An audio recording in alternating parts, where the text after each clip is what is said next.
Welcome, everybody, to the June 5th Town of Los Gatos Council meeting. We have a very full agenda tonight, so we'll get started right on time. Could I start us off with a roll call, please? Thank you and good evening. Councilmember Barbara Spector. Here. Councilmember Mariko Sayak. Here. Councilmember Marcia Jensen. Here. Vice Mayor Steve Leonardis. Here. Mayor and Chair Rob Rennie. Here.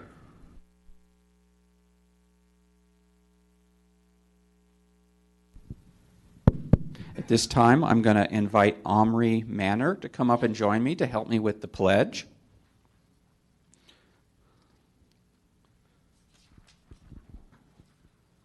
Let's see, we'll get the chair out of the way a little bit here, so come on over here. So I'm going to tell everybody a little bit about you. This Omri Manor is a second grader at Van Meter School, and he likes running, touch football, chess, math, reading, drawing, hanging out with friends, and jumping up and down with excitement. Well, I like to jump up and down with excitement, too. That sounds like a good group of things to like to do, so that's really good. All right, so let's ask everybody to join us, and stand, please, and I'm going to give you the mic, and the flag's this way, so ask everybody to start, and go ahead and start. I pledge allegiance to the flag of the United States of America and to the republic for which it stands, one nation, under God, indivisible, with liberty and justice for all. All right, good job. So, shake Marcia's hand.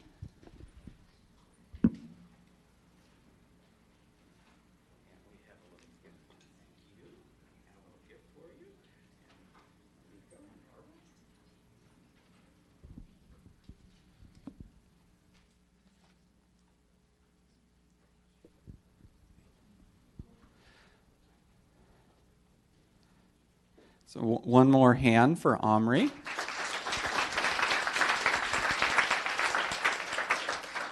Thank you. So now if I could ask Police Chief DeSena to join me and to give out the Youth Commission commendations.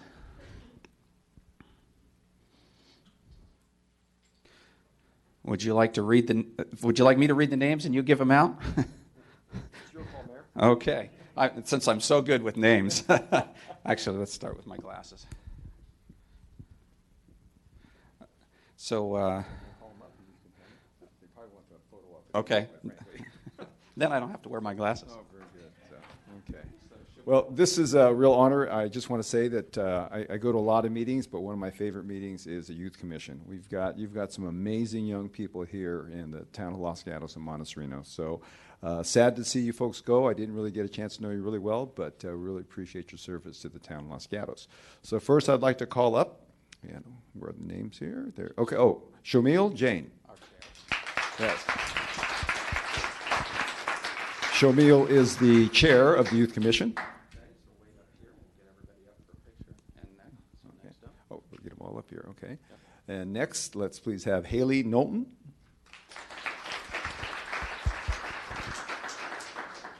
Oh, not quite here yet. Caitlin Huang.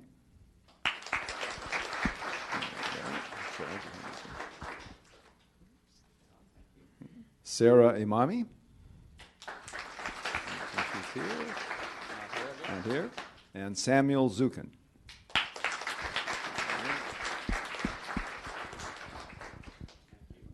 And then we have a few that we think may not have made it, so we'll go ahead and just read name their them. names. Okay, and is Nancy Tran here?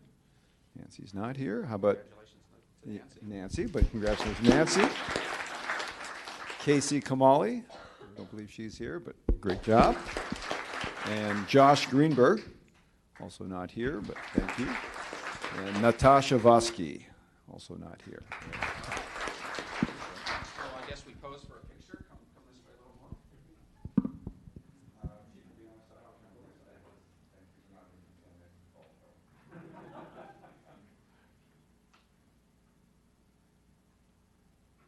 All right.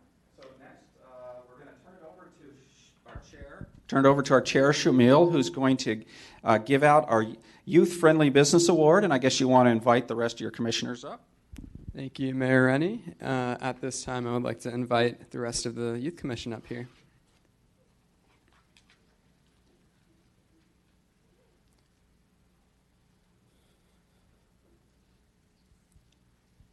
So the Youth Friendly Business Program is a program that the Youth Commission has been running for a while now, and the program was started a while ago, a few years ago, and it is intended to recognize businesses in the local community that are open to youth, working and creating a positive youth environment, really just big proponents of youth in the community. And so every year we nominate one Youth Friendly Business of the Year award, and we have selected for this year the JCC as the 2018 Youth Friendly Business of the Year. So I'd like to call up Diana from the JCC, and we have a combination.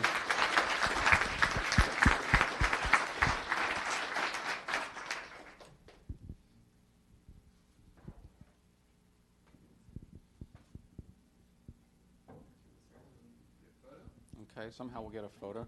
Let's get a photo with you. Thank you. Good job. Come on in, Police Chief.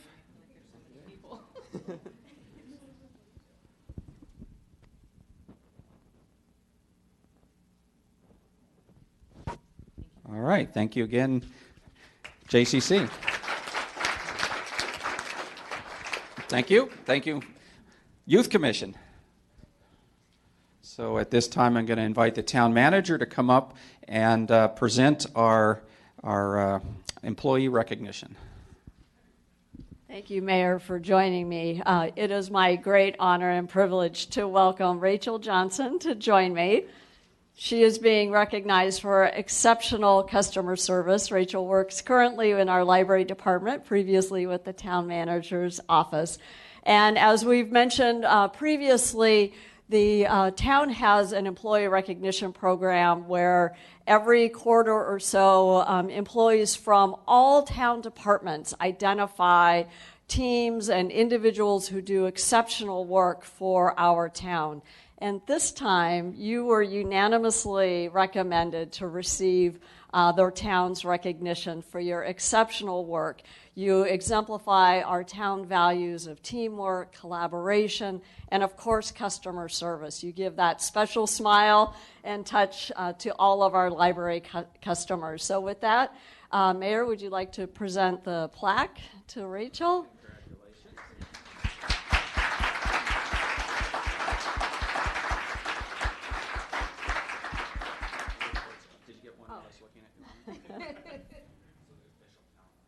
And then we also have an orchid for you to decorate wherever it's appropriate, either at the front desk or your own workspace. So thank you so much for your service to the town. Thank you.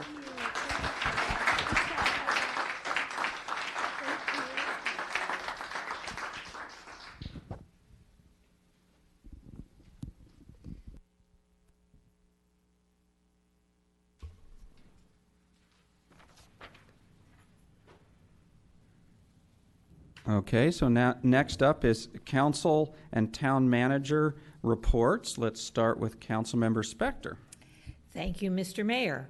Last night I attended the study session on the state housing legislation, sometimes called by right.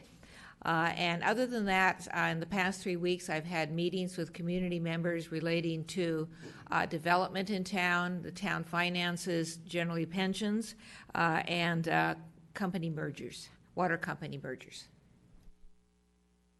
Councilmember Sayak. I was also in attendance at last night's Council Commission study session. And in addition, I was in attendance at the Kiwanis Turnaround Scholarship Luncheon and participated in the Chamber of Commerce's Women's Empowerment Luncheon. Thank you. And you were also with us at the Leadership Los Gatos lunch, you and Vice Mayor Leonardis. That was congratulations to those that graduated. It's a wonderful program. Those of us, actually 3 of us have been in it. We recommend it highly, I believe.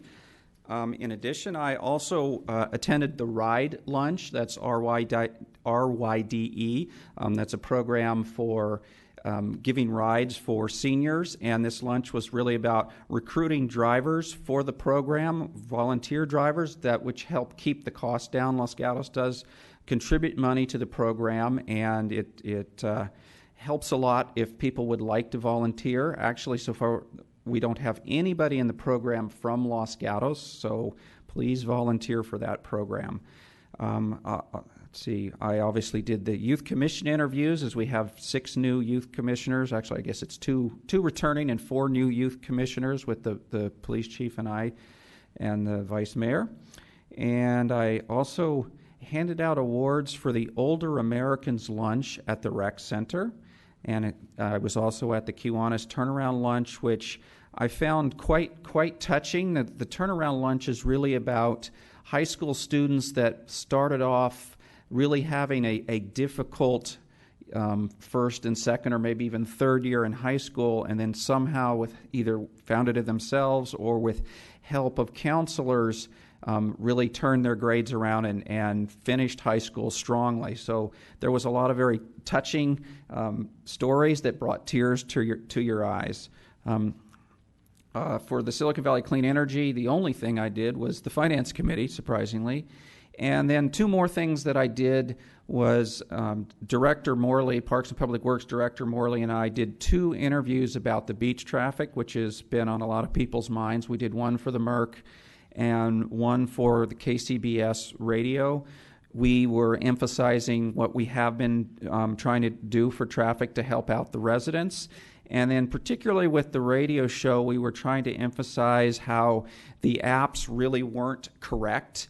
The stories that I like to tell was, think about when you follow an app into the back roads to try to get around a backup on the highway, and you look and you say it tells you your destination time is X, and then as you follow it, it starts getting longer and longer and longer, and by the time you actually get back to the highway, you start scratching your head going, I think that took longer. Well, we're really observing the same kind of thing in Los Gatos. And even last year I noted at one point the apps were sending cars down Ridgecrest after Route 9 wasn't backed up anymore. I happened to be up there. I'm scratching my head. Why are all these people going down Ridgecrest and Route 9 is open? So we really tried to emphasize that. We also, in case people hadn't noticed, we have gotten Caltrans to aid us on the highway with signs that say, there's a sign on 85 that says take 17 to the beach, it's the quickest way. We actually have one of our own signs in town that says Waze lies. so that's kind of our emphasis is try to be realistic about getting to the beach, and that actually the highway is the better route there. So with that, Vice Mayor Leonardis. Thank you, Mayor Rennie. Since our last regular meeting, I attended the study session as previously discussed by Councilmember Spector. I attended with Councilmember Sayoc the Memorial Day celebration at Los Gatos Memorial Park.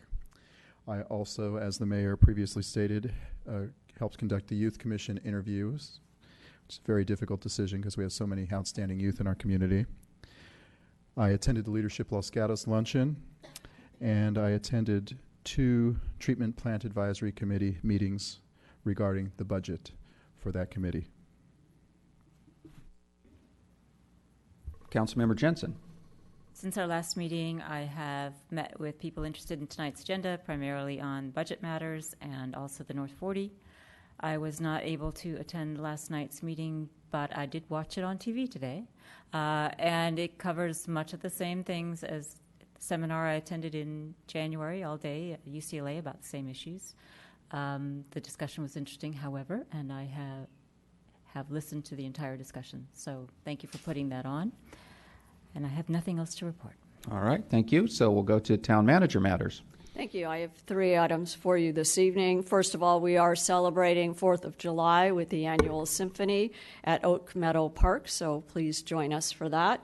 And then starting on Sunday, July 8th, we will be hosting the Music in the Park concert series here at the Civic Center lawn. That runs every Sunday through August 5th. Everyone is welcome to join us at 5 p.m. And then third, I'd like to introduce Sally Zarnowitz, our planning manager, to give us the Our Town this evening. Thank you. Thank you. I did want to talk this evening about accessory dwelling units, which are also known as in-law units, and the recent changes to the regulations that Council approved. And I wanted to, in particular, let any community members residential property owners who might have been interested in building a accessory dwelling unit in the past but couldn't because of the regulations know that the regulations have changed and they may be able to build that unit now. So I just cover briefly a couple of things that have changed. The areas have expanded where these can be built, so they can be built in any residential area and also on including non-conforming lots. The permit is ministerial. In other words, it's approved by planning staff without a public hearing. There are reductions in parking, so there's only one parking space required for each ADU.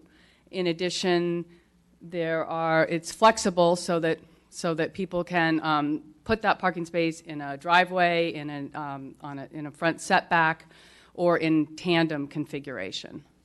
And as well, there are exceptions to that. So if a ADU, for instance, is within a half mile of transit or within 1 block of a car share or is in a historic district, there would be no parking space required for that unit.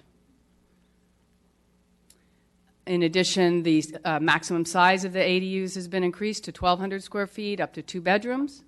And also, there's an increase in the floor area ratio for the lot, up to 10% increase in order to accommodate the construction of an ADU. The side setbacks, the rear setbacks are 5 feet, and then the height has been increased in the non-hillside residential areas to allow for a second-story ADU where an existing primary residence is already 2 stories. So with that, I just want to encourage anybody who's interested to contact us. We have seen an uptick in the number of applications already since these approvals were made in February. And again, encourage anybody to contact us. Check out our website, which has all the frequently asked questions, a new application, a flyer, or come down to the public information counter and talk to us, call us, or email us at planning@losgattaca.gov. Thank you. Thank you, Ms. Zarnowitz. So next up is our consent calendar. Would any members of the council wish to pull an item from consent? I have items 1 through 13. Okay, seeing none. Councilmember Sack. If I could, I do have a couple questions on, I believe it is number 9, and I do have to recuse myself on item number 2. Okay, I have 2 cards from the public on 9, so we will be pulling that one also. Would anybody from the public wish to pull an item from the consent calendar other than number 9? Seeing none, I will come back to the council and see if I have a motion to approve the consent calendar minus number 9. Vice Mayor Leonardis. Thank you, Mayor. Move approval of consent calendar with the exception of number 9 for now. Okay, do I have a second? Okay, I'll second the motion. That sounds reasonable to me. Any further comments? Okay, seeing none, all in favor? Aye. Aye. Any opposed? Aye, with the exception of number 11. Okay, In so which you're I vote no on number 11. voting no on number 11, and Councilmember Sack is abstaining or recusing on number 10. Number 2, sorry. Number 2. Does the clerk have all that information? All right, and there was no other no's other than Councilmember Jensen on 11 and a recusal on number 2 from Councilmember Sack. Okay. So those pass, even with the no and the recusal. So next up is verbal communications. This is an opportunity for members of the public to speak to us for 3 minutes on items that are not on tonight's agenda.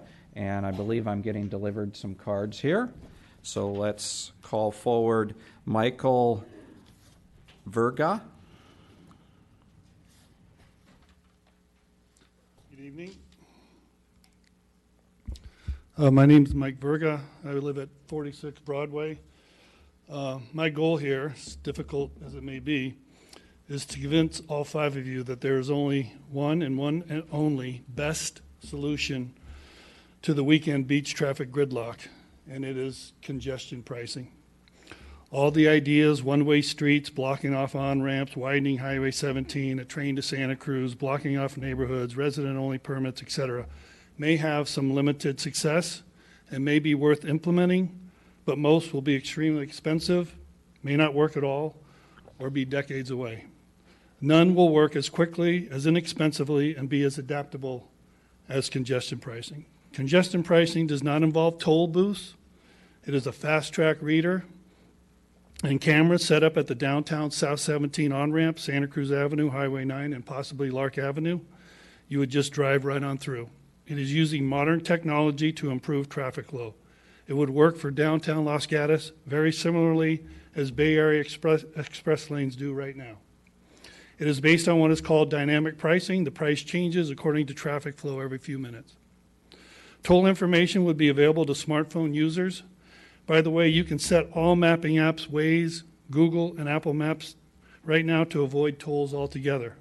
Beachgoers would be directed to stay on 17, avoiding the toll.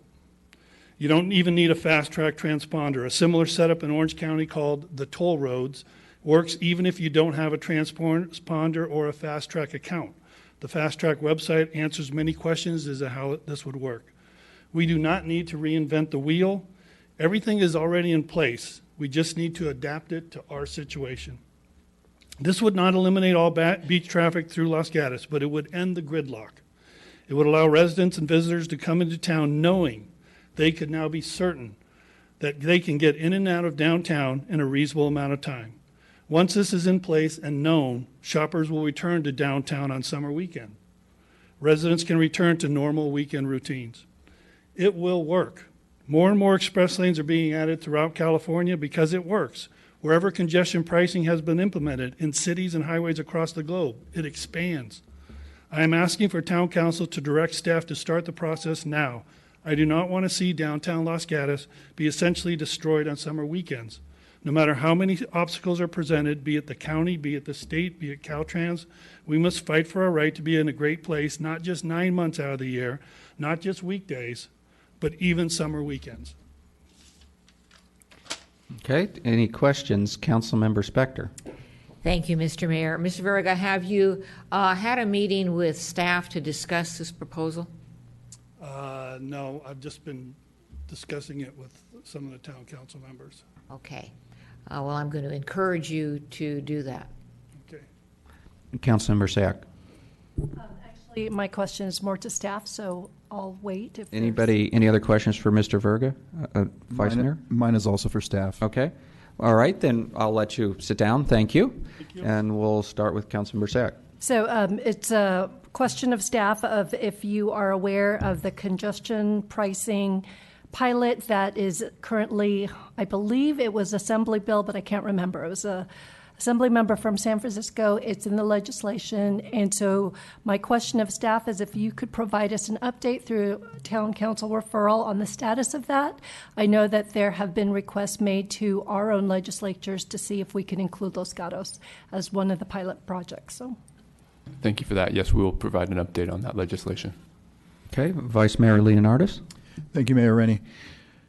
I was also wondering if this is something that, regardless of the legislation, as mentioned by Councilmember Sayoc, if it is something that can be pursued otherwise outside of what the state has been doing, and if this is worthy of putting on a future agenda for discussion, maybe at the end of the summer when we have our discussion on traffic.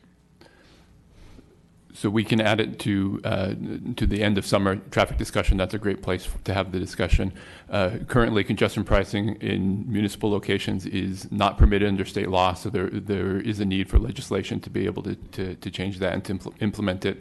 And there are other considerations that we'll want to incorporate as well, including investments in the infrastructure to start off with congestion pricing.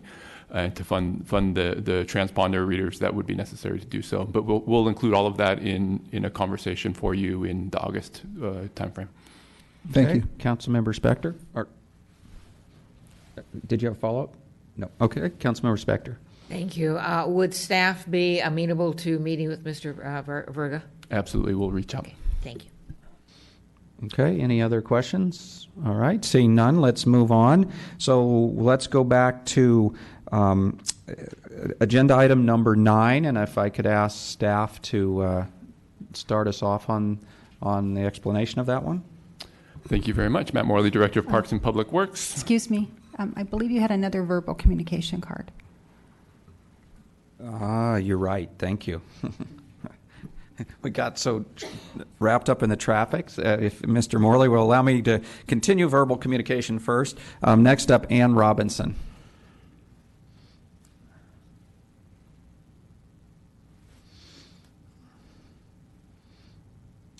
Ann Robinson, Charter Oaks. What do you need to be successful in high school and in life?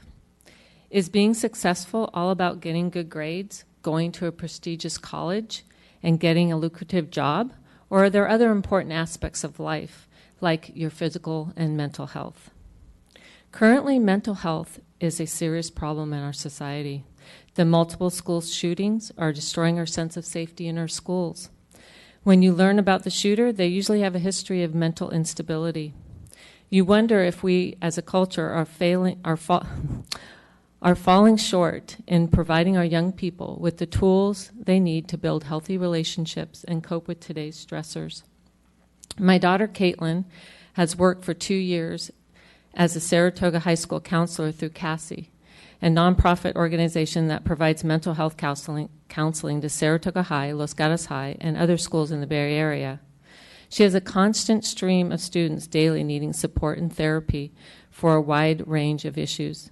She wrote the statement for me to read, quote, "What I've discovered is that there are more students coming in than we have time to see, and that what many of them are really searching for is a safe space disconnected from their electronic devices to have meaningful conversations, learn about themselves, and build connections with others. The students I talk to are yearning for a place to learn without being measured by grades, where there are no expectations of achievement and they can just be themselves. I think a health and wellness center could have a profound positive impact on the health of our teens in our community who are increasingly anxious, stressed, and depressed. My vision of my daughter's statement would be to turn the venue behind Los Gatos High, which is a valuable asset that is underutilized, into a health and wellness center, providing the town with a safe place to learn, grow, and heal. The main focus of the center would be on social-emotional learning. Social-emotional learning is a critical component of fulfilling relationships and success in all aspects of life. Social-emotional learning is a process that develops a person's ability to understand and manage emotions, set and achieve positive goals, feel and show empathy for others, establish and maintain positive relationships, and make responsible decisions. In addition to serving our youth, the center would be open to the entire community, including our seniors. Please consider exploring this concept. Thank you. Okay, questions for Ms. Robinson? Vice Mayor Leonardis. Thank you, Mayor Rainey. This is for staff. If I may ask that they reach out to the speaker and let them know of the availability of the venue and the possibilities. Okay, any further questions? Thank you. Okay, would anybody else from the audience wish to address us on an item not on the agenda? Seeing none, I'll close verbal communications this time and go back to Director Morley. Take two. So item 9 before you is our tree trimming and maintenance services RFP result. The Department of Parks and Public Works issued an RFP for tree trimming and maintenance services in order to reestablish a contract for those services, which we provide to the town on an annual basis. This year coming, we've asked for $247,000 in maintenance for tree trimming, and from an ongoing perspective, it's about $100,000 a year.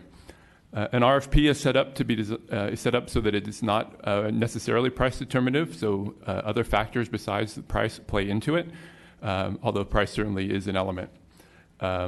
We had several bidders that provided responses, and Brightview was qualified from our perspective and our analysis, including reference checks with several cities where they currently provide service, examination of the tree inventory system that they provide, and their ability to provide tree maintenance services to the town and meet our needs. With that, they were also significantly cheaper in terms of the cost of services. And so our recommendation tonight is to move forward with Brightview on a 5-year agreement for tree maintenance services. We do have the ability through the contract to cancel at any time, so there's little risk from our perspective on the side of performance. And tree maintenance is fairly straightforward from that perspective. They are a certified company and have the certified arborists that meet the needs for the town. And that will complete my report, and we're available to support the conversation. Okay. Would any members of council wish to ask a question to start off? Councilmember Sack. Okay, thank you, Mr. Morley and Mr. Schultz. We've never had an appeal like this, so if you could just walk me through this process. The staff made their determination, it was appealed, and there have been several correspondence that have gone back and forth. And the one that in particular that I wanted to ask question of, it's our desk item. Actually, it's our addendum. So it lists the required qualifications, and based on the letter that's presented, it does not appear, and so I want your verification that the required qualifications, including 3 California governments, must include work in tree inventories, and so it has their reasoning for questioning this. Could you just respond to that? So the RFP language isn't exactly as was provided in the letter, so the letter is a little bit misleading from that perspective. However, we did check qualifications with 3 entities, including the County of Santa Clara, with Sunnyvale, and with one other local entity, and I'll have it for you here in just a second. With the City of San Jose, all of which are local municipalities or local government agencies that provide the service. There's also an extensive list of jurisdictions that Brightview provides service to throughout the state. And the language is not must. They misstate, and it's not only misleading, it just completely misstates what's in the RFP. The word is not must. It says it should have 3 other contracts, not must. Okay. Any further questions? Councilmember Jensen. It's also a question related to the addendum regarding the city of Sunnyvale. The letter alleges that Brightview doesn't actually work for Sunnyvale, so what kind of reference check did staff do, and is it satisfied that Brightview actually did not misrepresent its working for the city of Sunnyvale? So the town staff had a conversation with the contract manager with the City of Sunnyvale. The City of Sunnyvale manages several contracts with multiple contractors, Brightview being one of them, and they had positive reviews for Brightview. Okay. Seeing no more questions at this time, I'm going to open the public testimony, and I'm going to start with Ernesto Macias. You have 3 minutes to address us. Thank you, Mayor, Vice Mayor, City Council, staff, and general public. My name is Ernesto Macias. I'm a manager with West Coast Arborists, who's a signatory company with the Laborers Union. We currently employ close to 800 employees who belong to the laborers, providing fair living wages and a full coverage health insurance for them and their entire family. These same employees have been serving the town of Los Gatos since 2011, providing all the services described in the new RFP. With our current knowledge and experience performing tree maintenance contracts for over 250 governmental agencies in California and setting many standards and city contracts, we feel we are the most qualified company who responded to this RFP. Today's staff is recommending Brightview be awarded the tree maintenance contract. Brightview is primarily a landscape company performing landscape maintenance. Tree maintenance and landscape maintenance are two separate and completely different contracts and 2 different completely job tasks. We recently submitted staff 2 protest letters showing the lack of experience Brightview has with their bid, what should be considered non-responsive. I would like to point out that Brightview failed to list the proper references and experience. The 3 references they listed, only 1 is a governmental agency. The other 2 are commercial or residential properties. In the staff report, it states the city contacted San Jose, Sunnyvale, and the county of Santa Clara, where they were called to check these references. These references are based off a list Brightview provided as additional references in their RFP. This list consists of 75 entities, in which most, if not all, are landscape maintenance contracts. In fact, of the 75 entities listed, WCA has tree maintenance contracts with 30 of them, including the city of Sunnyvale. For the city of Sunnyvale, the city issued an RFP on August 25, 2015. WCA and Brightview both submitted proposals. At their city council meeting on July 26, 2016, Brightview was deemed non-responsive for lack of references pertaining to tree maintenance contracts with governmental agencies. Listing the city of Sunnyvale as a reference for tree maintenance is false, and the contract in place is a landscape maintenance contract, not a tree trimming maintenance contract. Another item of concern was brought to the city's attention is Brightview has not conducted a GPS tree inventory for any city. They failed to list any cities they have performed a service for, if any, in their RFP. I did notice in the staff report that there is no mention of a tree inventory being part of the RFP. Does this mean this does bring a question to staff: was that removed as part of the requirements of the RFP? I'm bringing to the City Council two other options on awarding this RFP. One, consider Brightview non-responsive and award WCA the contract as we meet all requirements in RFP. Or two, reject all bids, issue an IFB, which is also known as an invitation for bid, so that it can be awarded based only on price. I would encourage for the council to go with option one and not punish WCA for playing by the rules. Let me see if you have any set questions. forth in RFP. Any questions for Mr. Macia? So I guess I have a question. I wonder if what's really at the heart of this is Brightview, a company that's not paying prevailing wages? It's a company that may pay prevailing wages. We're not unsure of that because we weren't able to pull any prevailing wage documents because we're not really aware of any tree maintenance contracts that they're performing. We do share with them on the City of San Jose an on-call service contract, which we perform the majority of that contract for. Okay, thank you. Brightview would have to pay prevailing wages also. It's a prevailing wage job. Okay, that was going to be a later question, but thank you for answering now. Go ahead, Councilmember Sayak. So when I was reviewing the document and the list that shows the grading criteria, Brightview was significantly lower than your bid. And so if you could just walk through why you don't think that's a reasonable reason to choose Brightview. Basically, in RFP, our prices are in line with all the qualifications and services that the city is requesting with RFP.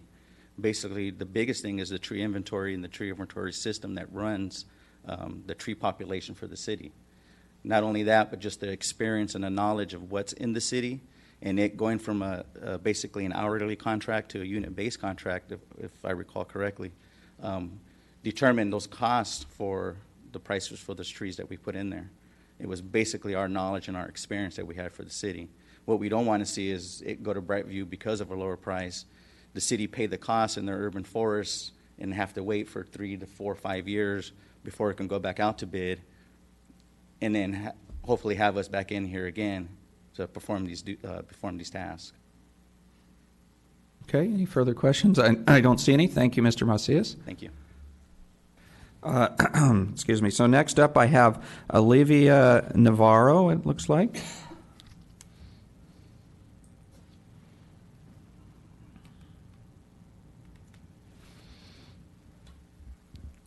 Good evening, Mayor, Vice Mayor, Council, staff, and everyone in attendance. First, hope everybody voted. Today I got my sticker. So, my name is Olivia Navarro. I come before you representing more than 6,000 members in our Local 270, some of which are currently hired through West Coast Arborist, and we're here in support of their request to reevaluate the RFP, either scratch it, start all over from the beginning, or again, award it to West Coast Arborist. Now, you mentioned something, Mayor, about prevailing wages. Along with prevailing wages, one of the things that West Coast Arborist that I know exceeds most other employers is that they also offer medical benefits to their families. Now, we have families that have been working in this tree service area since 2011. And these are families that are living here locally. One of the things that most of the elected officials are always talking about is making sure that we keep our jobs local. We keep the employees here. They don't get pushed out of the area. And on top of that, of making the prevailing wages, is that make sure that they have good medical health. And this medical health that they provide is for the whole family. We want to protect our families, our children, and their spouses living here. Any catastrophe that can happen with any type of medical issue would eventually demolish a family, by mere months, if not weeks. And so I wanted to bring that humanity part into this, something that doesn't normally get talked about when we talk about dollars and cents.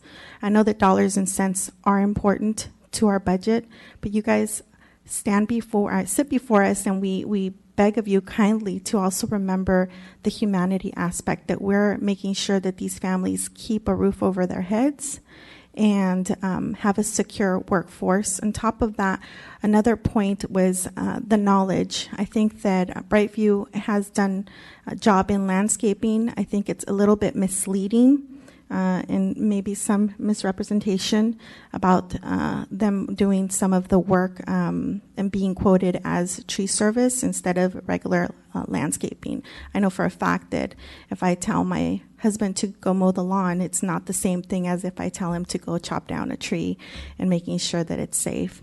Apart from that, I know for a fact that our West Coast Arborist laborers are all skilled and trained and have met the safety requirements to make sure that not only they're safe, but as the work is being done in the community, also the residents are safe. And they're really quick and fast acting when an emergency does come up. So I kindly request that you guys review this.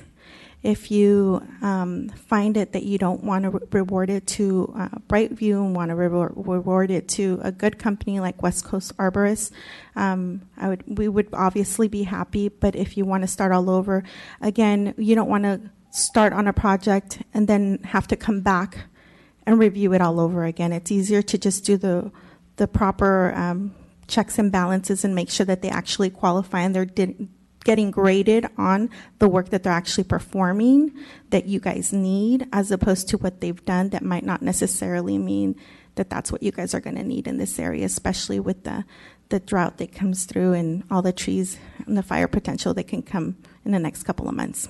Thank you. Thank you. Let's see if you have any questions. Councilmember Spector.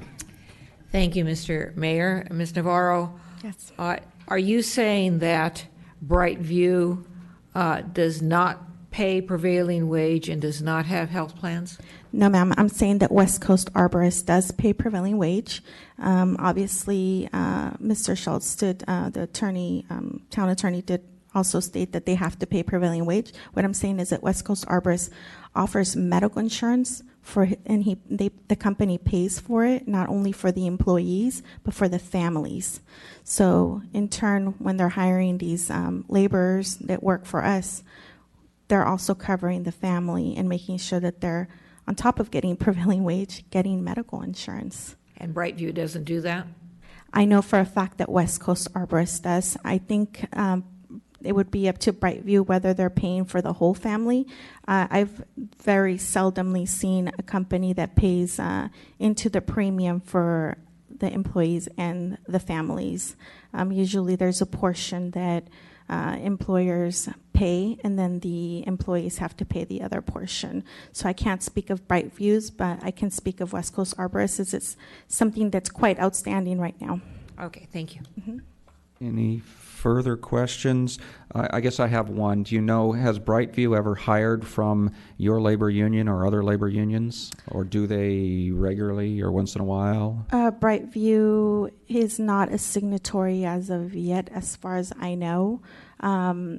But again, I'm not here to talk about Brightview and what I'm talking about West Coast Arborists and making sure that you guys make a sound decision on the work that they're actually quoting on, not on work that wasn't. That's fair. Okay, thank you. Any further questions? Seeing none, thank you very much, Ms. Navarro. I have no more cards on this issue. Would anybody else wish to address us on this one? Seeing none, I'll close the verbal testimony and come back to council for questions, I guess, to start. Councilmember Sack? The speakers brought up the tree inventory, and if staff could just address that and whether or not, with your own research and references, is Brightview, have they performed the tree inventory as required in the RFP? Brightview has provided information on that. They provided it with their RFP submittal. So we have been able to review that, and we're comfortable that they'll be able to continue the tree inventory that we have in place and to meet our needs with that. Okay, I think I saw Councilmember Jensen next. That was my question. Okay. Councilmember Spector. Thank you. For staff, did your analysis of Brightview indicate whether or not they were more of a landscape firm as opposed to a tree firm, and whether or not there were issues with regard to prevailing wage and insurance? We analyzed Brightview in terms of whether they were qualified to provide tree maintenance to the town, not sort of the percentage of what work is tree maintenance versus landscape maintenance. We did not look at that. But they are certified arborists. Their local branch is certified. They have all of the qualifications and the experience to meet the requirements of the RFP and to meet the requirements for the town for tree service for the foreseeable future. So we're comfortable with Brightview, and that's why they came forward as a recommendation. In terms of prevailing wage, it is a contract requirement that they pay prevailing wage. It will be in the contract and will be managed both by the town and by the Department of Industrial Relations with the state. The town does not have a policy beyond what is required by the state for prevailing wage, so there is no additional benefit requirements within our contracts. Thank you. Let's go with Vice Mayor Leonardis first. Thank you, Mayor Rennie. Mr. Morley, how many proposals did we receive back on this contract? We received 3 proposals. And what was the problem with the one we are not hearing about this evening? There was no problem. All 3 of the proposers were deemed qualified through the RFP process. So our first evaluation is, are these companies qualified to provide the services? And all 3 were deemed to be qualified, and we were able to do that through evaluation of their submittal documents with the RFP and then through reference checks as follow-up. As the next layer on top of that, we look at as price as being a factor as well, and that's where the differentiation was. The third contractor was significantly higher in cost, and so didn't really compete from that perspective. Thank you. Councilmember Jensen. Hypothetically, if the council were to determine that it wanted to reopen the bidding to do more evaluation and to ask questions about landscape versus tree maintenance, about the GPS and the tree inventory and urban forest, I'm curious, what time limitations does the council and the town have on awarding contracts? Does it need to be done now in conjunction with the budget, or can it wait? So it doesn't need to be done in conjunction with the budget. Our contract expires with West Coast Arborists in June. So we, going into July and August, when we want to do our block pruning, we would be unable to do that. And then it's just a matter of potentially when we get the contracts in place. I would say that the RFP process that we did was fair and equitable. And I think what we have is a contractor here who came in high on their price and is looking at another shot at the program.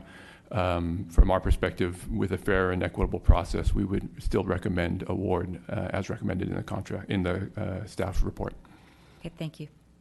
I do have one question. Since we don't have kind of this occur very often, if I can remember ever since I've been on council, explain to us what are our options and how does the purchasing the reward process goes. It sounds like they are all deemed compliant, so then we have to take the lowest bidder. And then what other options do we have? How does this work? So when we bring you a recommendation for agreement, you never have to take the recommendation. You can always send it back out for a particular reason. In particular case, we've laid out for you the evaluation process and how we think it worked and how we think it should proceed. So our recommendation is that it move forward. In terms of what an appeal looks like, so our Streets and Parks superintendent did the RFP and did the initial scoring with his staff on the award of the RFP, on the recommendation for award of the RFP. When the appeal came in, I reviewed the RFP separately, including the objections that West Coast Arborist provided, and you saw that we addressed those in the staff memo with the initial appeal, sort of line by line or bullet by bullet, and provided that information back to West Coast Arborist as the denial of the appeal. So you could theoretically overrule the appeal and reject for any other reason and send us back out if that was your choice. Okay, thank you. I would add, though, that I would caution council on doing that. One of the reasons why you haven't seen this is because you do have a fair process that goes through an RFP and determines which ones are qualified. In this case, all three were qualified. And if you're going to go through this process and then allow a contractor come in and say that he's better qualified and you should pick me instead and start all over or hire me, you will get many more protests because they know that the council's going to just throw out the RFP and go with who they feel they'd rather have for the contracts. And so it is a considerably amount cheaper and a lot of times when the RFPs are very close, if the dollar amount are and they were more qualified, then it might have been a reason to go with West Coast because they are a known commodity. But it is a tremendous savings that the town will obtain by going with Brightview. Vice Mayor? Just for curiosity, what were the three numbers we're talking about here?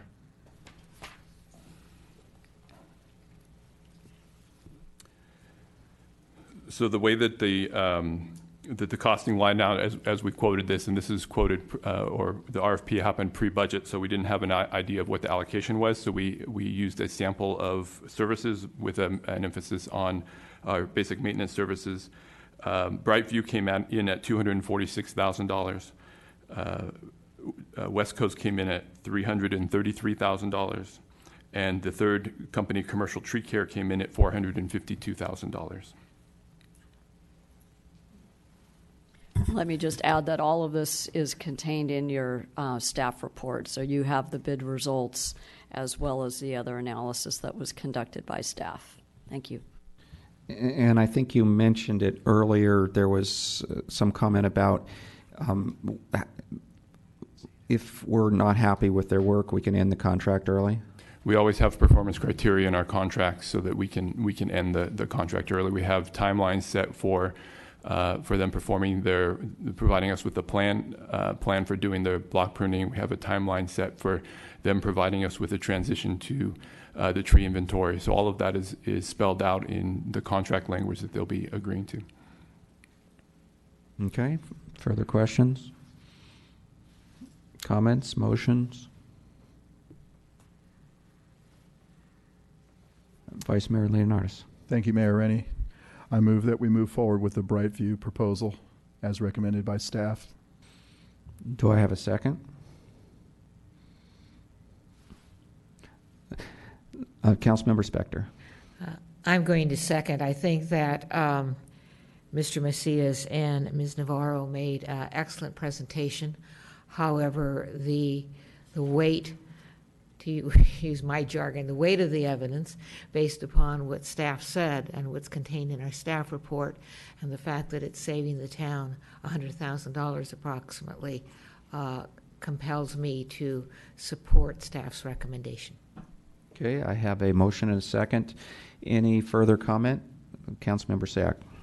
You know, as a couple of us have said, we've never seen an appeal like this. And so I understand Mr. Schultz's concern about if this were to be overturned and reheard, that then we'd see a variety of them.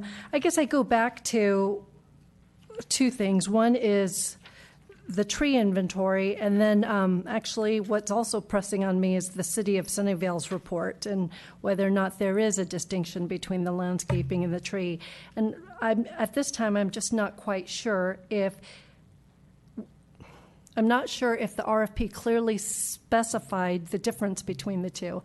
And so for that reason, I do like the alternative that's being presented of modifying the specifications and re-advertising, understanding all of the analysis that's already gone on. So at this point, I don't think I'll be supporting the motion. Okay, further comments? All right, so I'll go ahead and call the question. All in favor? Aye. All those opposed? So passes 4-1 with Councilmember Sack a no. Okay, anything else on this one? Seeing not, we will move on to our regular agenda. So we are up to agenda item number 14, which is our school busing pilot program.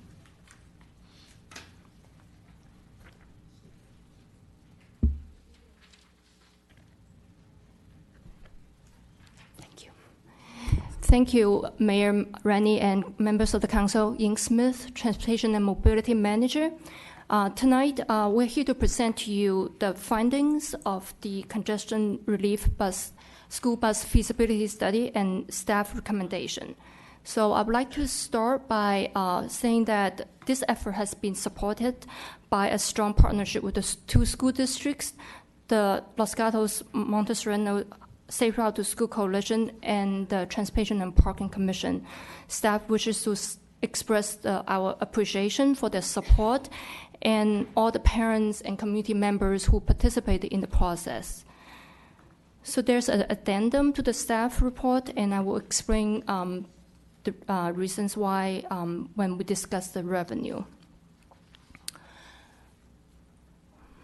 So just a little bit background on this study. In the initial Measure B discussions, the council identified a school busing program as one of the priorities. The program that the council was interested in was modeled after the traffic program. And the primary goal is to reduce congestion around schools. At the beginning, the council gave us the direction to aim for a January 2019 start for our pilot service.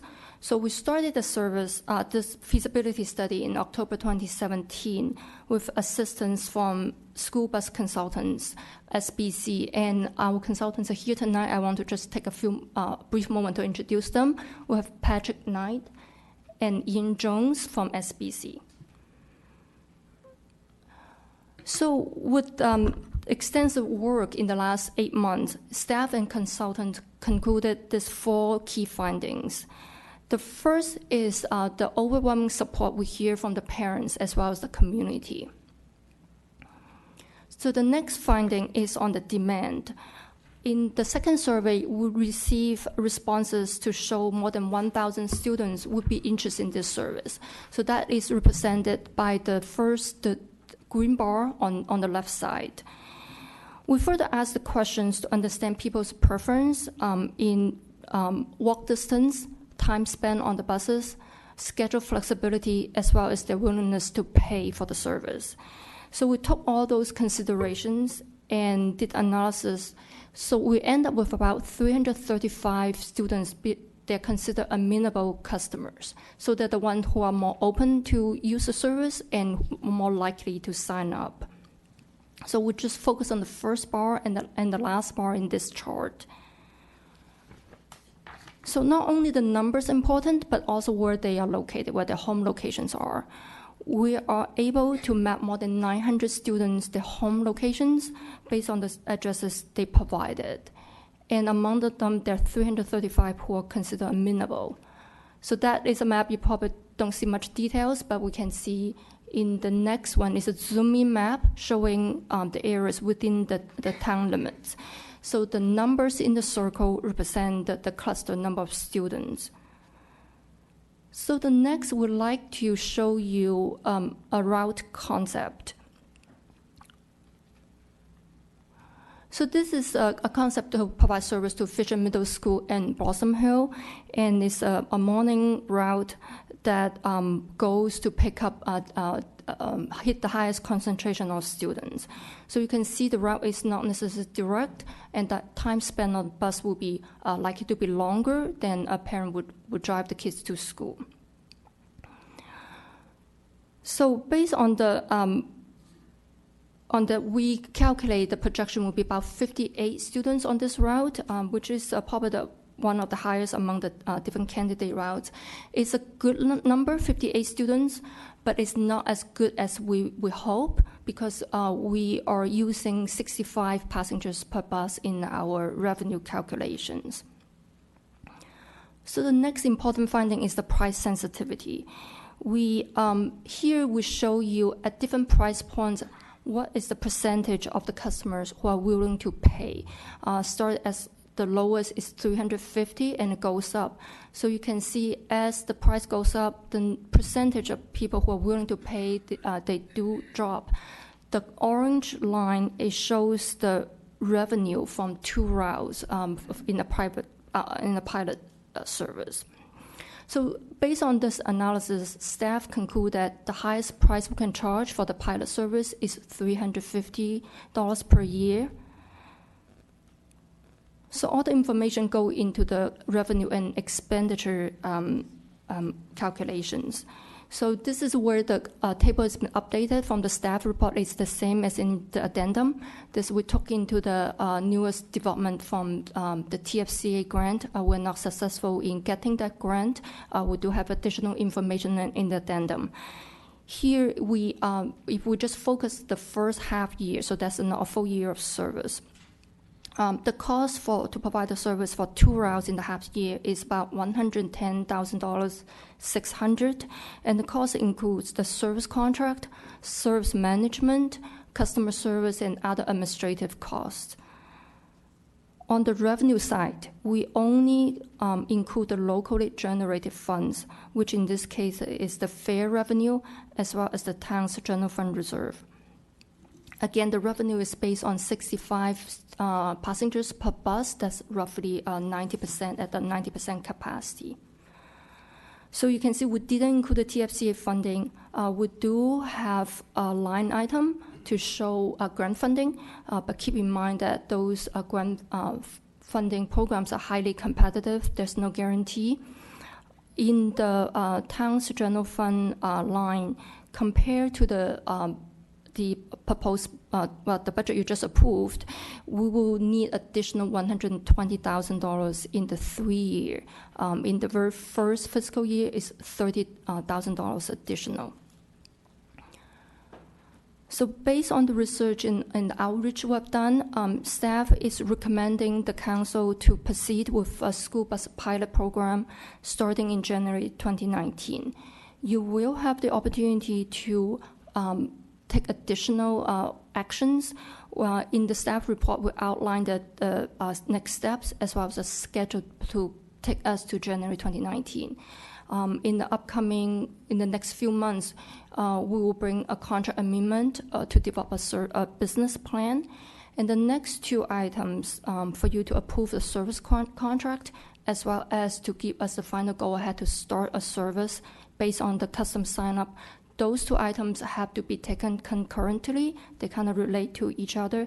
At that point, we should have final numbers on the cost as well as the projected revenue, and that will give you the information to make that decision. So this is the last slide. I summarized the key topics for your discussion tonight. Specifically, staff is looking for your direction or confirmation on those key issues. The first one is a service model. We're recommending a yellow school bus service model. And the second one is how people can use service. It will be an annual subscription service. And then also we need your direction and decision on the fare structure. We are recommending the $350 per year for an annual pass for town residents. And this is for the full year. Of course, the first half year will be half of that amount. And the second one on the fare is the $1,700 per year for non-residents. That's the full cost of providing the service per student. So that concludes my presentation, and we're here to happy to answer questions. Okay, questions? Councilmember Spector. Thank you, Mr. Mayor. First of all, Ms. Smith, thank you on this and the other things that you do. When we were working prior to the enactment of Measure B, there were discussions, and I realize that discussions aren't a promise, but what is your understanding of why Measure B will not or may not be contributing to this program? Actually, I believe Director Morley has the answer. Thank you. So there's a number of factors in Measure B. The primary category within Measure B, and if you remember, there's a number of categories that Measure B is broken out into. The primary category that we're eyeing for this is an innovative transit model category, which has funding for projects exactly like this, new models that aren't in place in the county currently that jurisdictions want to move forward with. We expect that with the limited dollars that are available in that category, that it'll be highly competitive. So we didn't want to commit to having an opportunity to fund those without having some experience moving those forward. In addition, as you know, Measure B is delayed right now, so when that actually takes effect and the funds are distributed is still up in the air. That's likely to be some time away if, depending on the schedule measure that the VTA has for allocating funds for Measure B and for this particular category, and there is currently no schedule for distributing those funds. And then, I think that will cover it for now. All right, and then, thank you. Clarify for me, you have up on the slide right now $1,700 per year for non-residents. Is it anticipated that the service would be usable by non-residents? We definitely will focus on congestion relief and try to benefit our town residents as much as possible. But you can see even in the example we provided, there potentially some non-residents can use the service. Okay, thank you. Councilmember Jensen. I have a couple, if I might. Go ahead. I wanted to follow up on the grant issue and the addendum that we got. Can you tell me why Bay Area Air Quality Management District told us that we are not qualifying for the amount of money that we asked for? What was it about the program that they thought did not fit into their category? And is there anything we could do to make it fit in their category? Yes, this is actually, the grant is based on cost effectiveness. That means how many cars we can remove from the road, and then does the air quality benefits. In this case, is really a mathematical. We have to make some assumptions in how many trips we can reduce, and as a project applicant, we're more ambitious, and the air district staff do not necessarily agree with us. So since there was not enough evidence to support one way or the other, they chose the one that is they're more comfortable with. Okay. And what's the relationship between that and the TFCA grant funding? Or is it the same? Yeah, it is the same. How does that affect any future availability of money from VTA if it does? There should be no relationship directly. However, when we apply for the Measure B program, we definitely want to emphasize the air quality and trip reduction benefits. So we do want to maintain the agreement that we just disagree with their methodology. So then we can still make a case in the Measure B program. Okay. My next question is, on your non-resident resident, there are a lot of students that live in, well, actually, let me go back to in the staff report you were talking about, I think you called it inclusivity of ridership, so it wouldn't necessarily just be school students. But I thought that was something that was required by the grant. If we're not getting a grant, is there a reason to do the inclusivity? Does it affect VTA or Measure B funding? Let me start out. There are actually two separate issues. Here, the fare we're recommending for $1,700 is a subsidy. It's your decision whether you're willing to subsidize non-residents. And the second issue, I'm actually going to turn it to Director Morley to go into details on that. So I think the answer is we don't know yet whether that impact that we saw with the TFCA grant will carry into the VTA grant. We suspect that it will. VTA is transit-oriented and oriented more on being inclusive. So we suspect that the requirements will continue into Measure B. Obviously, we'll make as strong a case as we can for the optimized program that benefits the town. But we wanted to be conservative at this point so that you understand the potential full ramifications from a cost perspective to the town if we were not successful. Okay. One more. On the non-resident versus residents, there are many students who live in Montessorino that go to Los Gatos schools.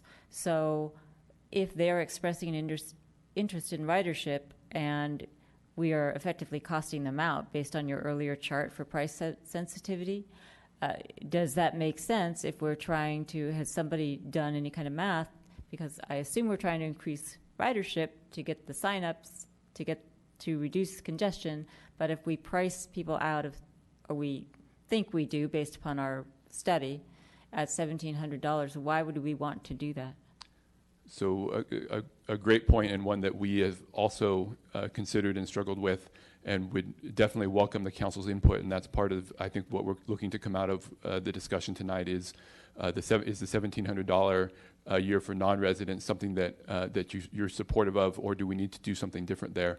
So there are two arguments. If we're looking at congestion relief as being the main purpose of the program, and congestion relief for us means around the schools, it doesn't matter where those kids are coming from. The cars are coming off of the street, and they're not on our local streets. So that goal is met by that by having them on the bus, regardless of whether they come from Guadalupe Mines in San Jose, from the county up on the hill, from county pockets, or from Montessorino. So there's a number of potential customers that fit into that. The other argument is that there's a significant amount of town dollars involved here, and do we want, with town dollars, given competitive needs for the funds, to be spending them on residents of other jurisdictions? Vice Mayor Leonardis. Thank you, Mayor Rennie. I think Mr. Morley almost answered my question. So I guess where I'm coming from is, we have the town of Los Gatos, we have the city of Montessorino, we have the town limits, but we have the county pockets. And I want to know that if that $1,700 would apply to those in the county pockets, or would it just be those who vote for the town council members? Or not, I should say. So our proposal currently, the one that we brought forward in the recommendation that's before you, is that the fare structure be $350 for those that are in the town limits. Those that are outside the town limits are $1,700 a year. It does provide for awkward situations where neighbors or across the street may be paying different fees. It sort of brings back sort of the garbage collection conversation a little bit. You know, that you've got two residents who get different service levels, and it gets a little bit confusing and a little squirrely sometimes. So that's why we definitely wanted to daylight this for a conversation perspective for the council and to get your perspective. Again, our recommendation is town residents pay $350, non-residents pay $1,700. Thank you.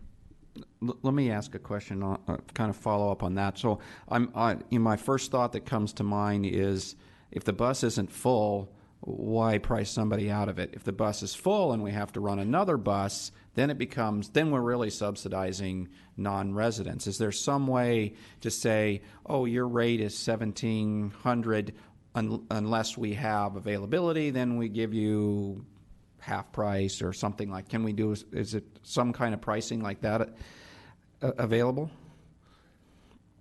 Yeah, I think so. It becomes a little challenging if we oversubscribe, but I think that's something that we could work through. I don't see any initial challenges with that.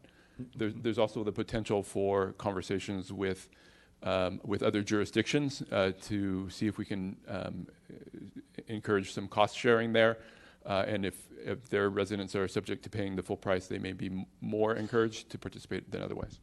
Okay, Councilmember Sack. Actually, Director Morley, that was a good segue into my question. If I know with VTA, with the Air Quality District, there's a strong emphasis on regionalization. And so if there's opportunities to, I guess, resubmit or apply for different grants with 4 applicants. I mean, we've already identified it's San Jose. For the Guadalupe Mines area, we have Montessorino and we have county pockets. And so the first question is, was there any discussions with those jurisdictions?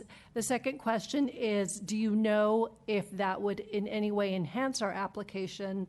And then third is it too late, given what has already been studied, to try and factor in those economics if those jurisdictions would be willing to cost share? So I'll start and let you know that we are on a sprint right now to get to January. So it's an extremely tight deadline. So there's a bunch of work to do to get there.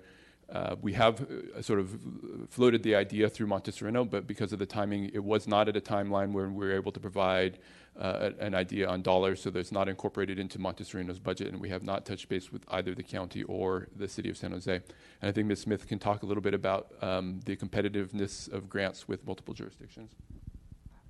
Yes, on Measure B, there are discussions, and yes, a joint effort will actually help us in more points. The challenge is to get all the parties to the table, and that's never been easy, but if we can accomplish that, that will help enhance our application. Go ahead. Okay, so then the follow-up, and I understand the desire to daylight what the actual true cost is to the town. Is there a possibility to approve the recommendation as you see fit, but also on a parallel track have those discussions with those jurisdictions so that if you're Montessorino or the county, there may be opportunities to offset this with their own budgetary process? Like, is it possible to add in more funding with the financial analysis you've done? Or is it once it's set for 2019, that's it? So I think that having the conversation with the other jurisdictions is probably something that we need to do. So if the idea is that we can price this down a little bit with the inclusion of other jurisdictions, or even leave the door open for filling up buses, and that's the council's direction, then we would certainly pursue that. I think we also highlighted in the memo the need for, and it goes to having multiple jurisdictions participate, but having some political capital associated with both the county and Montessorino and electeds and residents in those jurisdictions that could help us get things over the goal line. Councilmember Spector. Thank you. Thoughts, having listened to staff and all of you? We haven't gone to the public yet, by the way. We haven't. No, we haven't. Oh, no. Do we have public? I do have one card. I just want to let you know before you started into the thoughts part. Okay. So I will keep my thoughts to myself. Okay. I do have one. Maybe it's a big question. Before we go to the public, I'd like to understand. Let me call it the upside. If I know my staff, they've been pretty conservative on guessing how many students are going to ride this.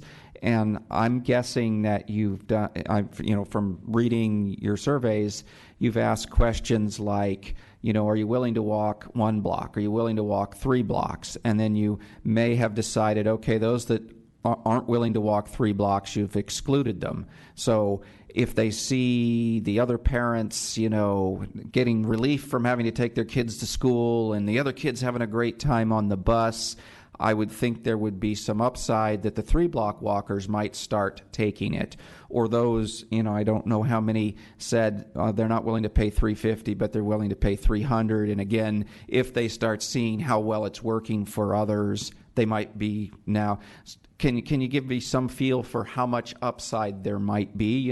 I might, a mathematician might put this as error bars, right? You think this is the number, but what's our error? What's our 25 and 75% kind of numbers or something like that? I appreciate that, and I think, yes, I think staff is a bit more conservative when it comes to ridership projections, and I hope I'm wrong, and then we have a good problem to deal with. Sorry, I don't think it's easy to give you a percentage, like from that 58 number, what is the percentage uptake. We hope with all the support, all the, we've designed the service well, we will see more than the number we have here. And I would say let's hope for the best. If I could tag on to that, I think your Mayor, your thoughts are right along the lines of what we're thinking, in that we really want to see full buses. We want to have that demand out there where it becomes something that people want, and that there's some excitement built and conversation built around it. One of the worst things I think that could happen is having half full buses, because then it's something that's not as appealing, or appears to be not as appealing. So we're really hoping for those full buses, and we really want to do what we can to get them full. I think we're close to it, but there's still some work to do. We were encouraged initially with that 1,000 number, and then as we started whittling away at it and got to that 300 number, it got a little scary for us. And then you always have that one element of getting people to commit by writing a check that is yet to come, and that can also be a big hurdle to overcome. Okay, thank you. So let me open the public testimony at this point. We'll go ahead and start with Karen Briones.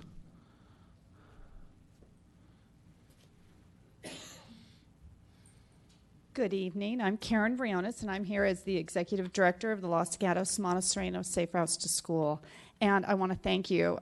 In January of 2017, we submitted a letter with our priorities, and this was one of the priorities that we wanted the town to really take a look at and explore. And we really encourage everything that's alternative transportation to not only get the kids walking and biking, but also to make our community a lot more livable. And removing cars off the street, as we've heard tonight, is a really huge thing. Traffic reduction is a very important part of that. And I do believe that this kind of program can be a game changer for us. It can remove cars off the road. It can get kids kind of allow for social interaction on the bus.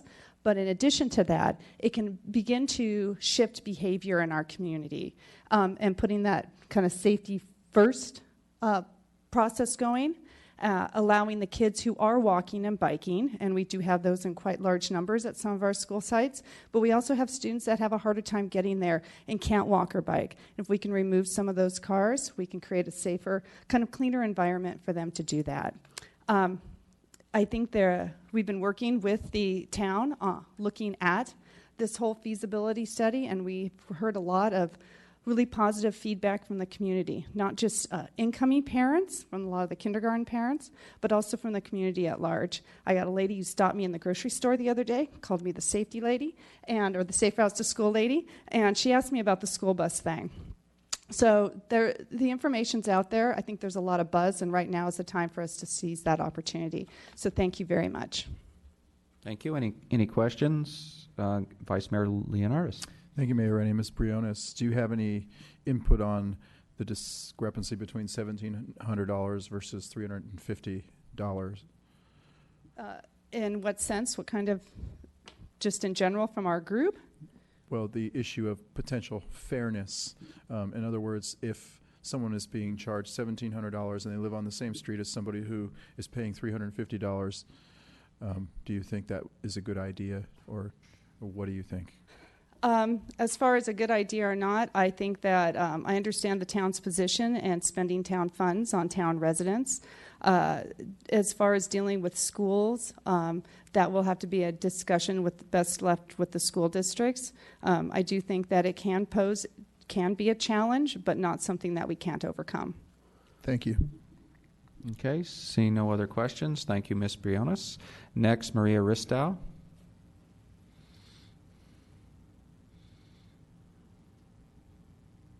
Hi, Maria Ristow, 85 Broadway. I've watched this process go through for a few years, and it's very exciting to see that we're on the cusp of potentially doing a pilot program.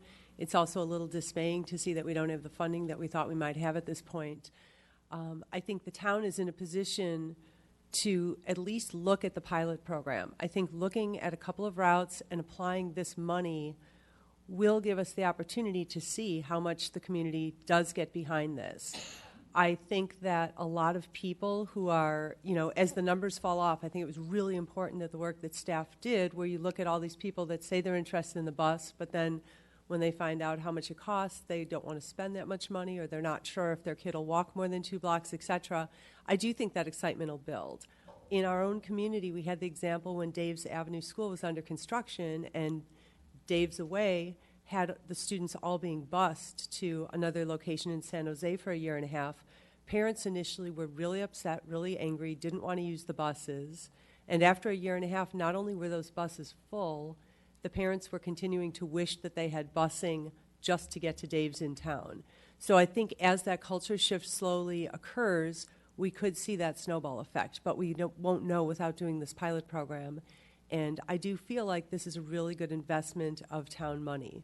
In the past year, we spent $150,000 to close the ramp at South Santa Cruz without getting the result of the traffic improvement that we had hoped. We caused a problem somewhere else. This looks like a surefire way to get cars off the road and has the potential to get more people using buses, running more routes, and hopefully then getting some funding to help pay for this. And then, in my opinion, I mean, one of the comments you made, Vice Mayor Leonardis, was, you know, is it fair if someone's across the street? I think the two things that the council needs to look at is if we're looking at this as a town benefit to reduce congestion around the schools in the town boundaries, at some level, it doesn't matter who rides the bus. But if you're looking at it as you are using town money to move people who are residents, we are subsidizing that bus route to a great extent.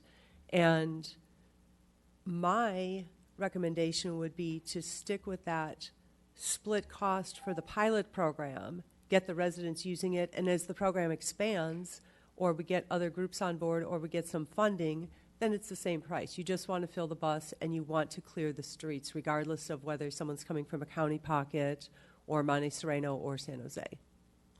Thank you. Any questions for Ms. Ristow? Seeing none. Okay, thank you. Next up, Ed Morimoto. Good evening, Ed Morimoto, 460 Monterey Avenue. Thank you for the opportunity to speak. And obviously, I hadn't planned on it, given that I gave my card in about 30 seconds ago. But I thought I would weigh in on this issue of the split fee. And I'll key a little bit to a couple of the previous speakers. But I think what really resonated with me was what Ms. Ristow said about this being kind of a quality of life issue for those of us who live in the town of Los Gatos. It kind of doesn't matter who rides the bus. To put my comments into context, I live in Los Gatos. I grew up in Monte Sereno. My heart was broken when I was turned down to join the Youth Library Commission because I was a resident of Monte Sereno. I also have no children and no children in the district, so therefore I will not be directly leveraging these buses. That having been said, I, for one, would be very much supportive of my tax dollars, whether it's my property tax, whether it's a special parcel tax or something in the future, to support this, because I think it is a quality of life issue for all of us here in Los Gatos, regardless of whether or not our address says Los Gatos, Monte Sereno, or San Jose.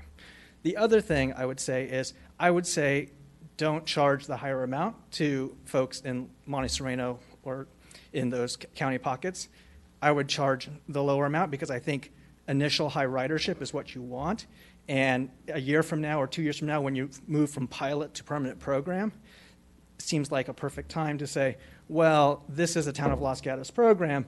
If these other jurisdictions want to benefit in the same way as Los Gatons, then those jurisdictions needed to come to the table and provide their due support, and then introduce the additional fees. So those are my 2 cents. Thank you. Any questions? None? Seeing none, thank you. I have no more cards. I see Bob Buxton coming up. Go ahead and speak and give us your card afterwards.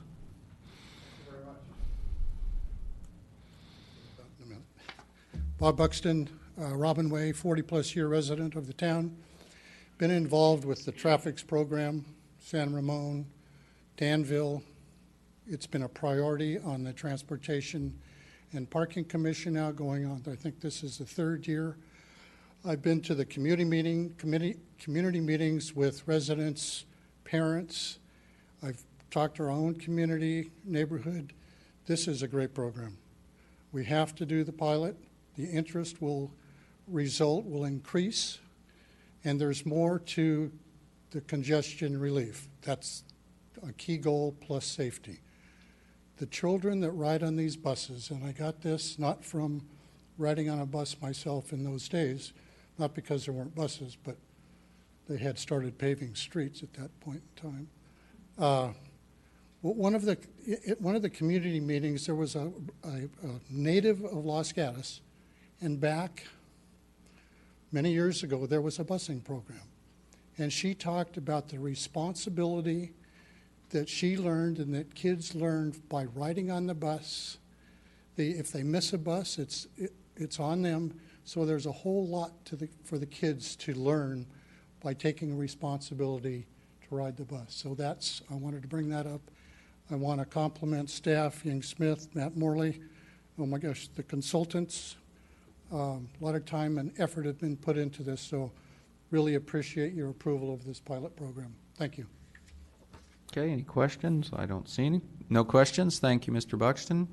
Anybody else wish to address us? Seeing nobody coming forward, I'll close the public testimony and come back to Councilmember Spector.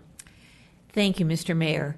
This is a program that I've been enthused about ever since I first heard of it, and so thank you, staff, for the work you've done. I'm definitely supportive. I agree with what others have said, that once it's started, I believe that it will just flourish. The most fun I ever had when I was in school is the time I was on the bus going to school and then coming back. I mean, it really is a lot of fun, and I believe that the process will feed upon itself. I don't have any objections to $350 a year for residents, because what I understand is that they're subsidizing there. So to begin with, I think that's okay. I would like to get the $1,700 a year for non-residents reduced. If we approve this evening, I would hope that the door would be open to reducing that amount. And I'm also okay with, having quote unquote non-residents, San Jose, Montserrano, the county pockets, participate in this program. But I think once it gets started, I think it's going to be successful. Okay, let's start with Councilmember Sack. So I think I'm just going to concur with everything Ms. Councilmember Spector just said. I don't think there's an issue that this is a pilot that we want to implement within the timelines. I think what is the only thing that is giving us pause is this price structure. But I'm confident that, and I'm sorry I have a mint, I'm coughing up, but I'm confident that our colleagues in Montserrano and in the county, they understand the congestion we all face during school traffic. And so I do think if we approve this as is, because I don't want to disrupt the feasibility study, understanding that we need to continue moving this forward, but really make sure that there's an aggressive discussion with our colleagues so that they understand the benefits of participating in some kind of cost sharing that enables their residents and their entire town jurisdictions to also benefit from the reduction in traffic. Councilmember Jensen. I very much want to approve this project. I very much don't want to charge people $1,700 who don't live in the town limits of Los Gatos.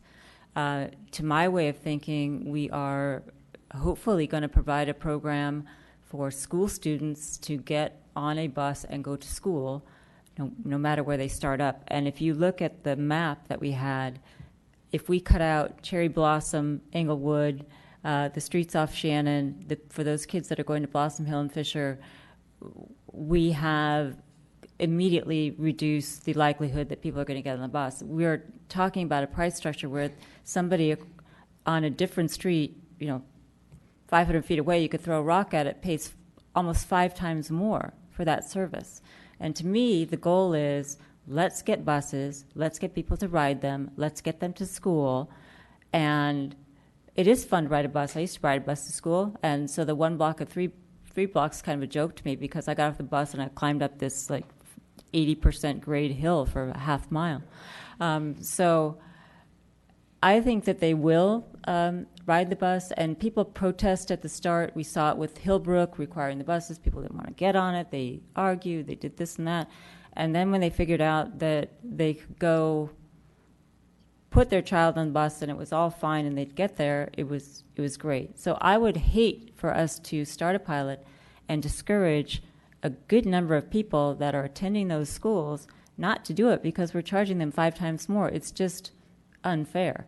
So I'm hoping that we can get to a way where we can agree on either charging everybody the same and evaluating it, with the pilot program as we come back with the budgets, and see how that works and see what our ridership is or not. Is it more? Is it less? Is it increasing?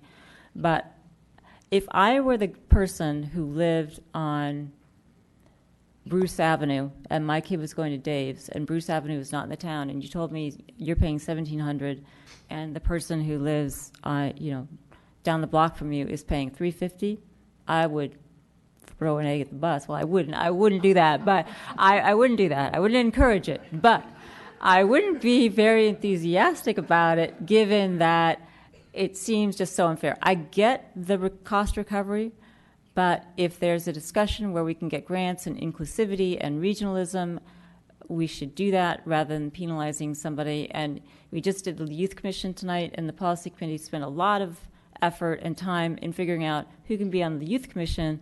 And we said, you don't have to live in Los Gatos, you just need to go to school here. I think it's the same with the bus. You don't need to live here, you just need to go to school here.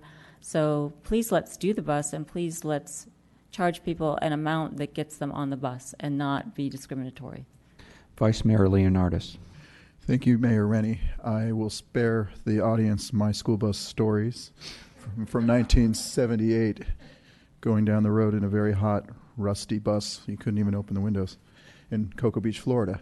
But with that said, you know, I was going to ask staff, what is if we charged everybody the same amount, we'll just pick a number, the $350, how much more would it cost us as an entity for the first 6 months of the pilot to do that, so everybody gets $350? Actually, the funding table in front of you is actually based on everyone paying $350. Including the non-residents as well? Yes, at this point we just assume everyone pays, and we didn't distinguish the two groups. So in other words, for the purposes of the pilot, for the first half of a year, whether you're in the county pocket or not, whether you're in the San Jose or the Montessorino, everybody's going to pay $350. That's what goes into the assumption. So that doesn't change. The table doesn't change. It just is a question for the council to decide whether you're willing to subsidize non-residents. If I can add to that, the assumption in the spreadsheet, and Yin, can you turn to the financial slide? The assumption there is that all of those students are Los Gatos residents. So those are all factored in at full buses at the $350 rate. So not at there is no factor in there for $1,700. I will point out, though, that because we were not successful with the TFCA grant, that we do have a $120,000 delta over 3 years. There is no funding identified for at this point. So if, on the sort of third to bottom line of that chart is the town's annual commitment that we have in the capital budget for this year, so a 3-year pilot. And then the next line down, 30, 60, 30, is the unfunded need that we'll have. So we'll need to come up with those dollars. I think part of the discussion tonight, if we can have other jurisdictions that are contributing, might spend that down a little bit. So we may have some opportunities there to close that gap. But there still may be an opportunity when we come back to you in the late summer, early fall that we're identifying the need for additional dollars, and there isn't a source that we've identified at this point. So that would potentially lead to some decisions on priorities for the council at that point. Councilmember Sack. Okay, so thank you for that clarification. So if we were to change the financial cost that you recommended, it would not in any way alter or stall progress on this pilot and the work that you've done. So can you confirm that? That's correct. Okay, so given that, then I do feel comfortable having a flat rate. I think what we could do is understanding that the goal is to fill the bus and perhaps give priority to the town residents first at that $350, and then, again, trying to fill the bus, then open it up for non-town residents. So I would feel very comfortable with that structure. Let me quickly just put in my 2 cents. I was kind of thinking that maybe we ought to do something like twice as much, $700 for the non-residents, and I definitely want to fill the buses. I want to get the cars off the road. My hesitation at charging the same amount for the non-residents is I think down the road, after there's success in this program, we want to go to the other jurisdictions and ask them to contribute, and there's not going to be any incentive for them to contribute if we're already subsidizing their residents. If you said, yes, let's give them $350, then I would want to say, well, the price is going to be $700, but for our pilot, we're giving you a deal or something. So they know this is just a temporary price for non-residents until their jurisdiction, the county, Montessorino or San Jose, adds something to the program. And I definitely was thinking the same thing, that town residents should get first priority on the buses. Again, it's, fill the bus. If we then have to add another bus that's only partially full because we've added non-residents, that then makes it much more of a subsidization, if I could get that out completely. So yeah, let's fill with our own residents first, and then try to fill it the rest of the way with non-residents until other jurisdictions kick in some money. I think I saw Councilmember Spector next. Thank you, Mr. Mayor. A question of staff. Would it be possible in your time frame to communicate to the other jurisdictions that they're being subsidized for the first block of time, and I don't know if it's a semester or a year, but that in order to keep that level of fare, they are going to have to contribute to the capitalization of the process? I think we can make that clear as introductory price for the first half year. And then the council will get to make the decision on the fare structure every year along with the budget, and that's the time you can make adjustments. Thank you. And I think I saw the Vice Mayor next. Thank you, Mayor Rennie. I did a calculation, and I just picked a number that sounded good. $395 times 335 amenable riders, and I come up with $132,325. Would that be enough money to help offset the potential of an increase later on with the county pockets and the city and those types of things? I'm not totally following your math. So it's $395 times 335 amenable population? Yes, so I was kind of just pulling some data from the staff report. I see the chart on page 9, and I'm seeing what we have to come up with as the town subsidy. And I just thought of a number, and we have like a 335 projected riders. So rather than choose a number of 350, I just thought, okay, let's choose $395, and then it gets us an additional amount of money. And I didn't calculate what it was, 335 times 350, but it brings us more money. And I was wondering if we can use that calculation like that, because I compared it with the numbers with the other agencies, and the traffic's is the lowest. It's $335, but there's Mill Valley and there's some other ones in there that they're much higher for the service. So I was just trying to figure out what would be a good number to start with. That is definitely part of the art of coming up with a dollar amount for the project. We tested at $350. We did not test it sort of the $400 number, but you would anticipate that during that bar for that identifies cost, that if you increase it to $400, a few people that were sort of tentative at $350 might drop off. So you would consequently see the $335 fall a little bit. Again, this is sort of not tested, so we don't know what that exact number is. But it would definitely, if you increase the cost a little bit, it has the potential to increase the revenue, but it also has the potential to decrease the supply of customers and have an adverse effect on the bottom line. I think what the reason, the strategy behind the 350 was to, as we've been discussing tonight, really encourage that participation up front, knowing that it's a low number. The comparison with the other entities was also to show you that there's room for growth potentially over time after we get out of a pilot, but we really want to make sure that the buses are full. So there is that sort of give and take on the 350 to 395 or other number that you might fill into that blank. Thank you. Councilmember Jensen.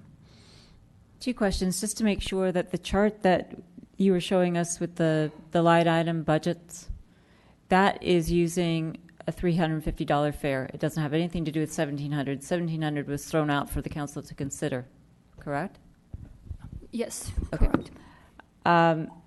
The second question is, when does staff anticipate that if the council were to vote to begin the pilot in January of 2019, how long does staff anticipate running the pilot before it comes back with a report and financials and ridership to the council? Okay. In the future actions, the last 2, you will see them in the fall in the early fall timeframe. That's when we finish those 2 steps and get the actual number of customers sign up. And then at that point, you have the numbers all updated, all the financial numbers updated. And we will, since this, we'll know how many people will sign up at the time, so we'll produce the ridership report even on day one. It's more important we know that how many people pay for the passes and plus the ridership count. Okay, so we'll do the contract, we'll figure out how much that costs, we'll offer it for sign up at a particular cost, that'll come back, we'll know what the ridership is going to be, and that's going to be in the fall before it starts. So if the council wanted to make any adjustments based upon what the findings are at that point, it could do that, correct? Yes, the 350 as the base fare, that's what we'd like you to give us direction on. So when we issue the service, the draft service plan for the customer sign up, they know how much they're paying, the dollar amount you approved. But if the council were to make a motion to approve the beginning of the pilot tonight at a base fare of $350 across the board, that's the numbers that you put up, we would know before the pilot started in January how many people signed up and what our anticipated revenue, if you will, at that point is, and we could make adjustments if we wanted to. Exactly. Okay. And if I could just clarify that we're targeting the early September meeting, because if we're able to get the signups, then we'll be able to give you a sense of how much demand there is, and then that way you can also decide, is this a go, no-go?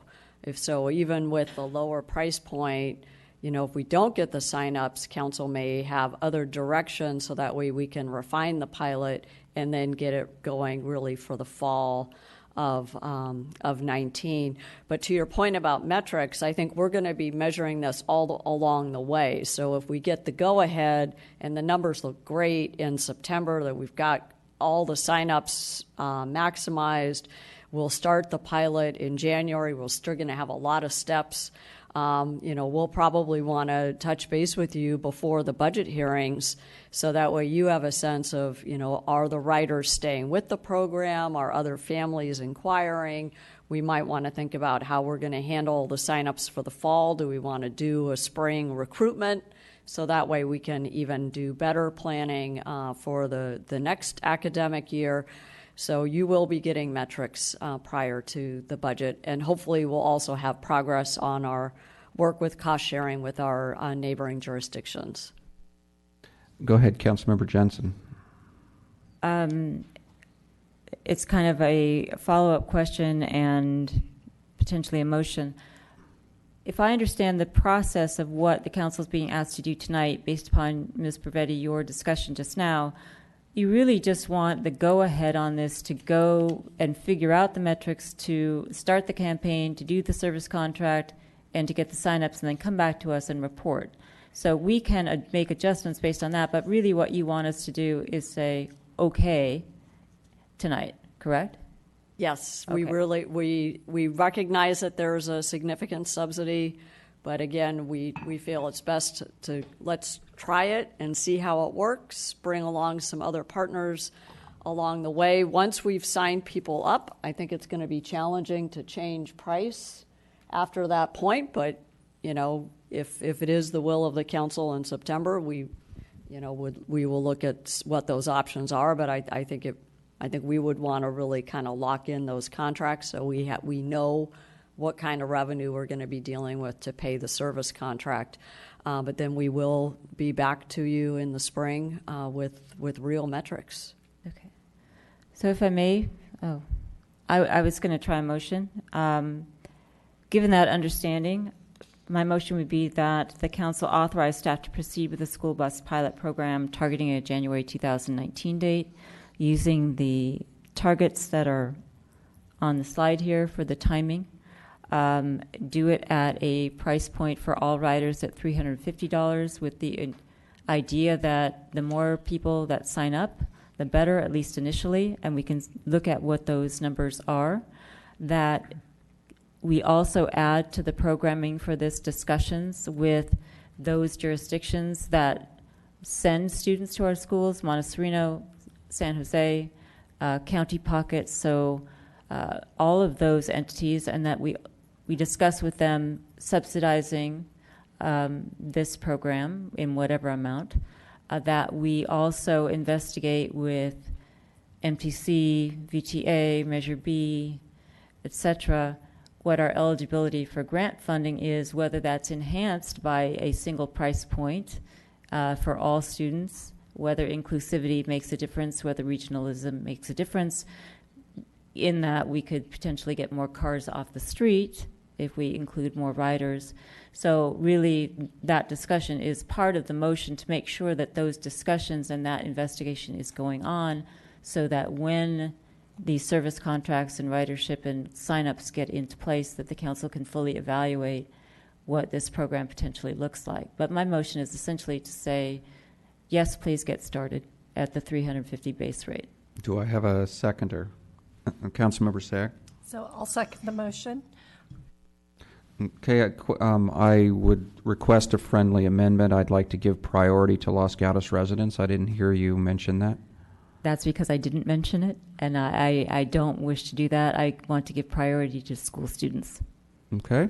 Any other questions, comments? I think it's kind of a mistake not to give priority to Los Gatos or set a somewhat higher cost for non-residents. As Director Morley said, it's hard to kind of dial it back, and I don't see why the other jurisdictions are going to want to help subsidize it if we're already doing it. So I'm hesitating to support the motion for those reasons. Go ahead, Councilmember Sack. So I do want to ask a question of staff. So with this motion of just moving forward, how does the staff envision soliciting ridership and locking in those contracts? Because if we were to follow this model of town residents first, not to say, how would you do that knowing you ultimately want to fill a bus? Would you reach out to them first?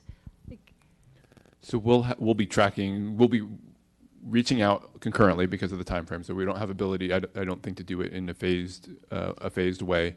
The current motion is to treat everybody the same. But if the motion were to change, or there was to be some change that looked to prioritize other residents that are outside of the city limits, we would take all submittals and create two lists. One would be a town resident list, and one would be a non-town resident list, and it would be first come, first serve on both lists.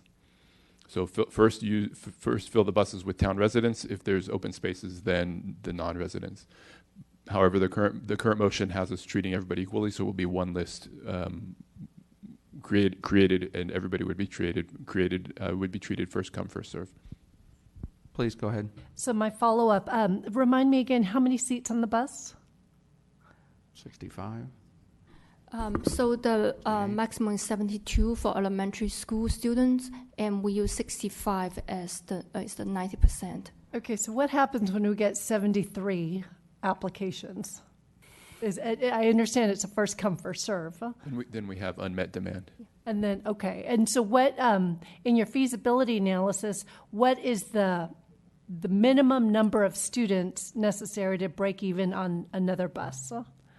Or have you not gotten to that point yet? So we've fixed the routes. So the first year we were targeting 2 routes. So keeping with the pilot, again, it'd be on one hand, it would be advantageous to have some folks that are really interested and they're waiting in the wings, sort of on a wait list to get on the bus. I think that's probably a good thing from the perspective of keeping the excitement going around the program and ensuring that we're successful and allowing us to evaluate it over time with full buses and cars off the road. Also makes us highly competitive for future grants. I think in order to move another bus, I think we need to get full on a second bus before we implement. And Ying, you can correct me if I'm wrong on that. Yes, totally. We in the first half year, since it's just for one semester, it's really quick for us to turn around. We will position the service contract in such a way that it is scalable. So it would be great if we have a wait list. That's really a good problem to have. And then we will just plan for the expansion, of course, with additional funding. So we are less concerned about having 73 sign up. We're a little bit more concerned about not having a full bus. Okay. So given that, I do hear the concerns. I did second the motion. I'd like to hear from the other council members whether or not there should be a priority based on residents versus non-residents at a $3.50 flat rate. Vice Mayor Leonardis. Thank you, Mayor Rennie. I would say to encourage ridership, we get everybody on the bus for the same price for now, and we worry about those things later. This is kind of the chicken and the egg. We're going into uncharted territory a little bit, but you have to start somewhere. We know that this idea works in other communities, and I'm just excited to see that we're actually here discussing this evening. It's been a long time coming, and I think that if I have to make a prediction, this will be very successful, and we won't have to worry about half of these things that we're worried about right now. So let's dive on in and get it done. Okay, I guess I will reluctantly support it. I do like the idea of actually being oversubscribed however we do it. That helps create the buzz that we need to keep this going. I hesitate because looking down the road, I can see us getting on year 2 or 3 and we still don't have subsidies from the other jurisdictions, and how do we then tell the residents, well, you know, that was a pilot and now we want to change it and make it different. It's always easier to give somebody a deal later than in the beginning and take the deal away. But I will support it for the reason of maximum buzz creation. So I will go ahead and call the questions. All in favor? Aye. Aye. Anybody opposed? None. Passes unanimously. It is almost 9 o'clock. Would the council like a short break before the next item is probably going to be a while too. So let's try to keep it short so that maybe we have another break in a couple hours, at 5 minutes or so. Thank you. Let's get started. So in my consideration of the agenda, I would like to pull item 16 ahead of 15. This is an applicant one, while everything else on the agenda is really kind of our own policies and various things. So I wasn't expecting it to get this late for us to start 15, so instead I'd like to go ahead and do 16. I think we'll be sort of quick and give this applicant so they don't have to stay here the rest of the night waiting for theirs. So Joel, if you could start item 16 for me. Yes, thank you. So good evening, Mayor, council members. Before you this evening is a request for a zone change from office with a landmark historic preservation overlay to R1D with a landmark historic preservation overlay. And this will allow the property owner to convert the existing or previous office back to a residential use. It will also make the zoning conform with the underlying existing general plan designation. The Planning Commission reviewed this in April, and they forwarded a recommendation to the Town Council for approval of this zone change. And there is additional information regarding the application in the staff report, but given the lateness of the hour, I will be available to answer any questions. Okay, any questions for staff before we call up the applicant? Seeing none, I'll go ahead and call the applicant up. You, as usual, I guess, get 10 minutes now and a 5-minute rebuttal later, but you can be much briefer than that. Give us your name. My name is Bess Worsma, Studio 3. I'm the agent for the applicant. I have the presentation that we presented to Planning Commission, but in the effort of not taking up 10 minutes more of your time, I think it's pretty straightforward.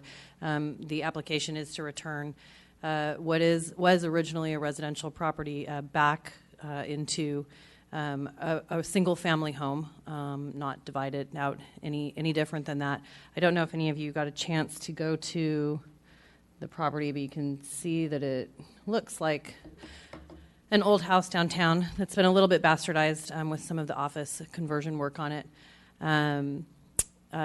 This zone rechange would actually bring us back into conformance on this parcel with the general plan. I do have additional slides on here, but we can use those only if you guys have further questions or details. I think this is a pretty straightforward matter, and I appreciate everyone's time and you moving me forward. Thank you. Any questions at this time? Seeing none, I have no other cards on this. Would anybody wish to speak to us? I don't see any. Would you like a rebuttal or any other closing statement? Would any members of council wish to ask questions? Vice Mayor Leonardes? Move approval. Second. Yeah, we should do disclosures on this. So if I could start with Councilmember Spector. I'm seconding it and saying that, yes, I saw the property yesterday, and I've seen it throughout my career and life in Los Gatos.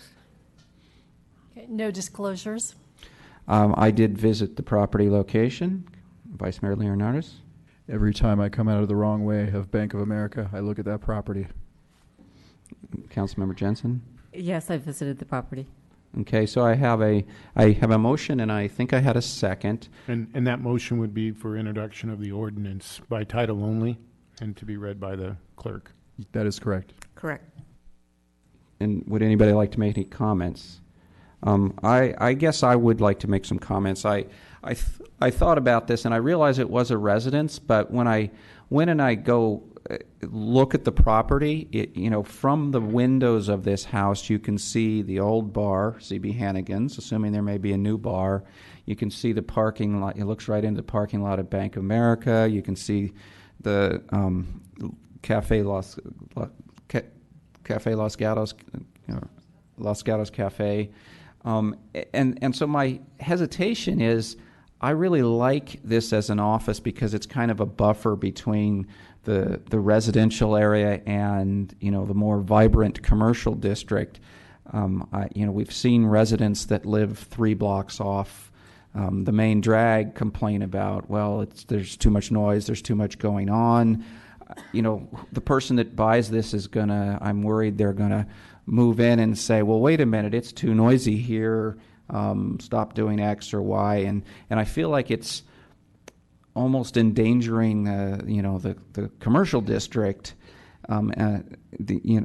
So that's kind of my hesitation. In a perfect world, I'd have a couple offices on these streets to act as a buffer. So we're effectively taking away the buffer here from between the residents and the commercial district. Any other thoughts? Okay, so I see no other thoughts. I'm going to go ahead and call the question. All in favor? Aye. All opposed? No. All right, so it passes 4-1 with the mayor opposed. And could you read the title, please? Ordinance of the Town Council of the Town of Los Gatos amending the zoning code from OLHP Office with a Landmark and Historic Property Overlay to R1D LHP Single Family Residential Downtown with a Landmark and Historic Property Overlay for property located at 221 Almendra Avenue. Okay, thank you. So let's go back to item number 15, please. Great. Good evening again, Mayor, Council. The Town Council last considered the North 40 specific plan amendments in March. Following their discussion and consideration and receiving public testimony, the matter was continued with requests for additional information from staff. Staff has since pulled together information, provided starting point language for the council's consideration. This evening will be another opportunity for the council to consider potential amendments, receive additional testimony, and then obviously staff is available to answer any questions. We have the town attorney, town manager, myself, as well as the director of Parks and Public Works and the assistant director of Parks and Public Works here to answer any questions. Initially, we've, again, as I stated before, we provided some starting point language for some of this. Some of it's just general information from other jurisdictions, but we're here to help you walk through any of that information, and we're available, and that concludes staff's report. Okay, any questions for staff at this time? Seeing none, I'm going to start by calling up Steve Buster.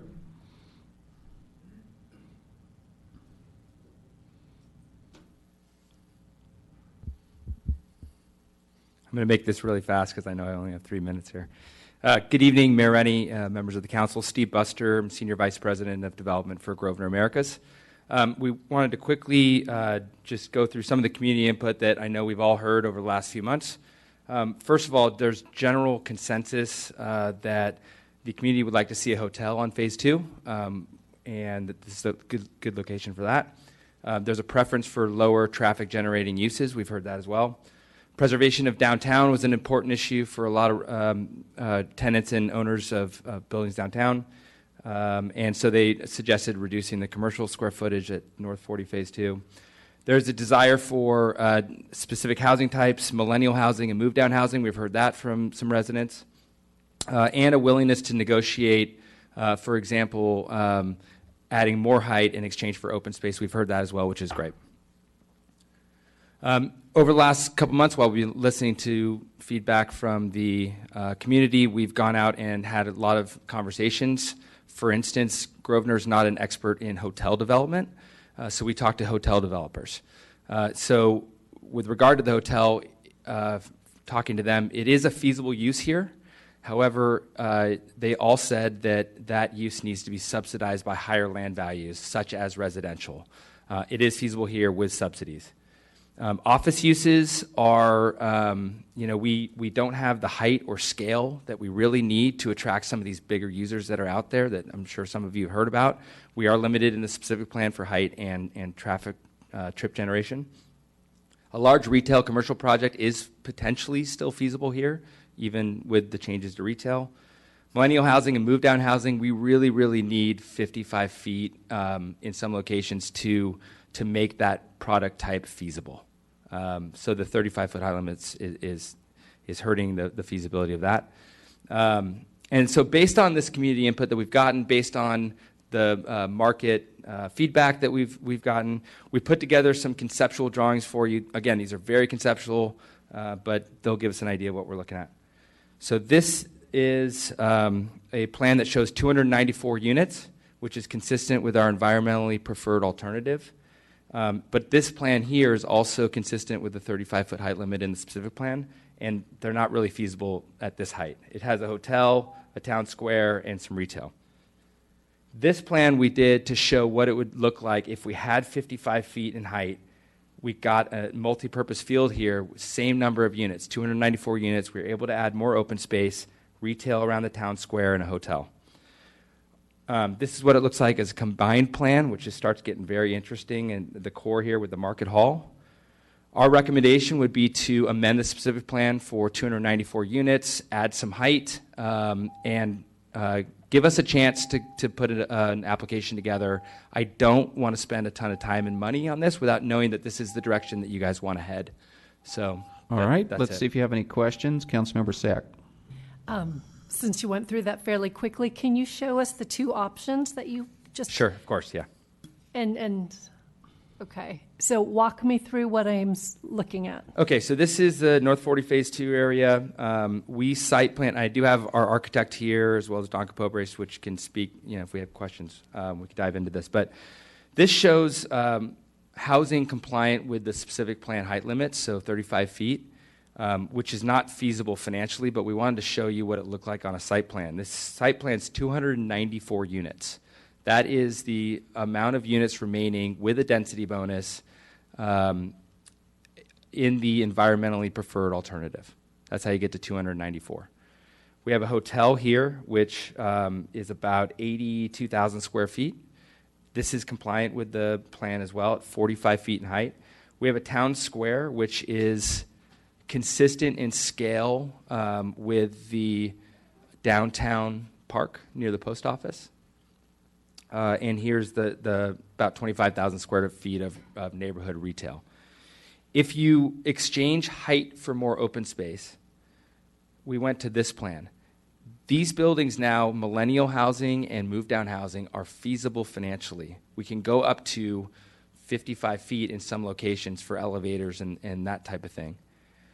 And it allowed us to add some more open space to the plan. So we're exchanging height for open space. This is a multi-purpose field that we put in here. It could be anything. It could be a little league field. I have four kids and love baseball, so that's my idea. But whatever the town would like to see here, we could probably program. We have some 3-story row home type units here. Hotel, same hotel as the previous plan. Town square, and then retail supporting it. And then if you look at it with the combined phase 1 area that Summerhill's building and the market hall and retail, it starts to look like a pretty interesting plan in a neighborhood. You know, we have the millennial and move down housing here and the multi-purpose field. Okay, go ahead. So I want to make sure I understand the difference between the two. So option 2 that you're showing us still remains at 294 units. That's correct. Higher height, but then we get a multi-use field. And again, this is conceptual, No, but we I just get wanted it. to show you what the same number of units with more height, that opens up other areas of the project for open space or whatever the town wants. So that's the trade-off. And with that 294 units, approximately, understanding you haven't built it out, but what's your square footage for those units? For millennial housing, I would say on average 1,000 square feet or less would be appropriate here. And for move-down housing, 1,500 square feet on average per unit. Again, that's conceptual, and that definitely could change, but that rough idea. If I may, my last Please, go ahead. question. With the hotel, what kind of amenities are included in this type of a hotel that you're showing? Specifically, is there a conference room? Yeah, so this is, again, it would be up to, again, Grosvenor doesn't build hotels. We're not an expert in that, so we would probably bring somebody on as a partner like we did with Summerhill in phase 1 to build this. So it could be different depending on who ends up coming on board. In this case, this is 170 rooms, 82,000 square feet, and there's probably some small conference. I'm looking at my architect here, but can I have Chris come up and please and answer that? Hello, council members. My name is Chris Hagelin. I'm with BAR Architects. So the drawing is conceived here, the upper wing of the hotel, the first floor. There's about 10,000 square feet of space that's kind of a TBD space. It could be a small conference room, it could be a small cafe, it could be additional retail. We don't know, as Steve mentioned at this point, but just so you know what you're seeing in the drawing, there is that wing that is kind of a placeholder for about 10,000 square feet, and an average room size of about 325 to 350 square feet per key. So that space I'm mentioning is right here. Vice Mayor Leonardis. Thank you, Mayor Rennie.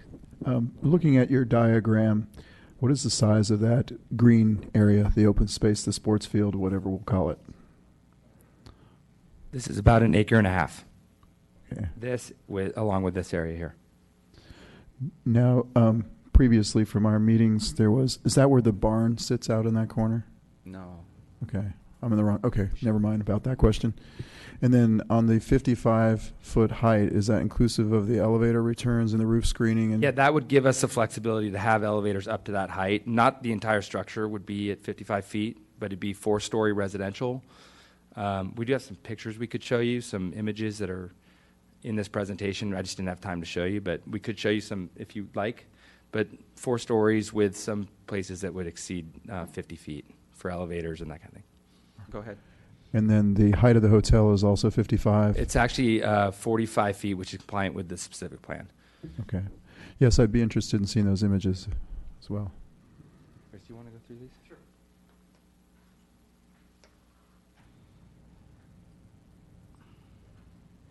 So we've gathered a few images. These are all projects done by my office, BAR, that convey a potential look and feel and scale of project. This is a project near downtown Palo Alto that is 4 stories.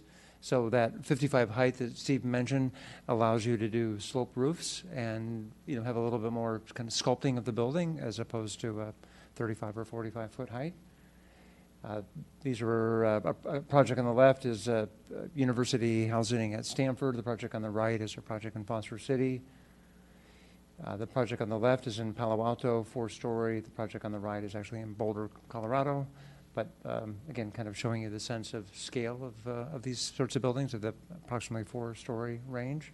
The town square that we're showing, as Steve mentioned, is just maybe about 10% smaller than the town plaza in front of the post office, and just some quick imagery of what a square like that could look like. These are kind of images from squares around the Bay Area, Sonoma, Healdsburg, and other places. So something that could be not too dissimilar from what you have there now. Also, I'll say that the site plan was arranged around a few of the existing large trees. So on the site plan, I'm sorry to real quickly, these trees are existing here, and these trees are existing here. So it gives us a chance to kind of really anchor the site plan, and especially the town square, to get some nice big trees within the project from day one. Councilmember Jensen? Thank you. Go back to, it's probably your second slide, where you say, move down, I don't know where it is, but it's move down millennial housing product, quote unquote product type, is not feasible unless we do it at 55 feet. I want to know what you mean by move down millennial housing product, and what does that mean to you, and why does it have to be 55 feet? So very generally, I would say millennial housing is smaller units, more than likely apartments. You could be under 1,000 square feet per unit, which makes it more affordable for people just starting their careers. And the move down housing would be a little bit larger, 1,500 square feet on average, that somebody with a 3,000 square foot home in Los Gatos could sell and buy a condominium here and stay in town. And why does that have to be 55 feet? In order to build the parking structure and the building, you need a certain critical mass in order for it to make sense. You can't build it 1 story or 2 stories. In order to build the parking it needs and to have the land value high enough to support the use, you need critical mass of units. So that's why you don't see a lot of those 3 stories or less, because they just don't pencil. They don't make sense financially. Okay, and then, sorry, just Please, I think go it's ahead. one. You had requests at the end, I don't know which slide it was, but one was to increase the number of housing to 294. Of those 294, how many would be affordable? Okay, so the math behind, I actually have a slide to show the math behind the 294. So the way we got to 294 is the environmentally preferred alternative studied 455 units, which was the 364 base units in the specific plan, or in the EIR, increased by 25%, and then there was a corresponding decrease in commercial square footage of 25%. So you get to 455. If you subtract the base units from phase 1 that Summer Hill's building, that's 237 units. You have remaining 218 units. 20% of that 218 will be affordable. Depending on how you break up the number of affordable units into different categories, you could apply for a 35% density bonus, which would give you another 76 units up to 294. Does that answer your question? Okay. Go ahead. Given your presentation regarding your discussions on office use, the current plan now has 250,000 square feet, I think, set aside for office. In your opinion, does it make sense to retain 250,000 square feet designated for office and or something that's called innovative space, given the traffic generation and what you understand about the office for market? So I would keep it in the plan. I'd keep the flexibility to have that. This plan that we're showing you is actually less, or it's a reduction in commercial space of more than 25%, so there's a lot of entitlement left. And I would leave it in the specific plan for flexibility in this, as well as the remaining land in phase 2. Thank you. Councilmember Spector? Thank you. Mr. Buster, I'm going to ask you a question I've asked Mr. Capobres in the past so that we're all on the same page. Can he answer it for me? No, we're going to see if your answer and his answer are the same. Okay. This is a test. Okay. Both you and he have used the term move down housing and I think millennial housing. but as a practical matter, it's just housing.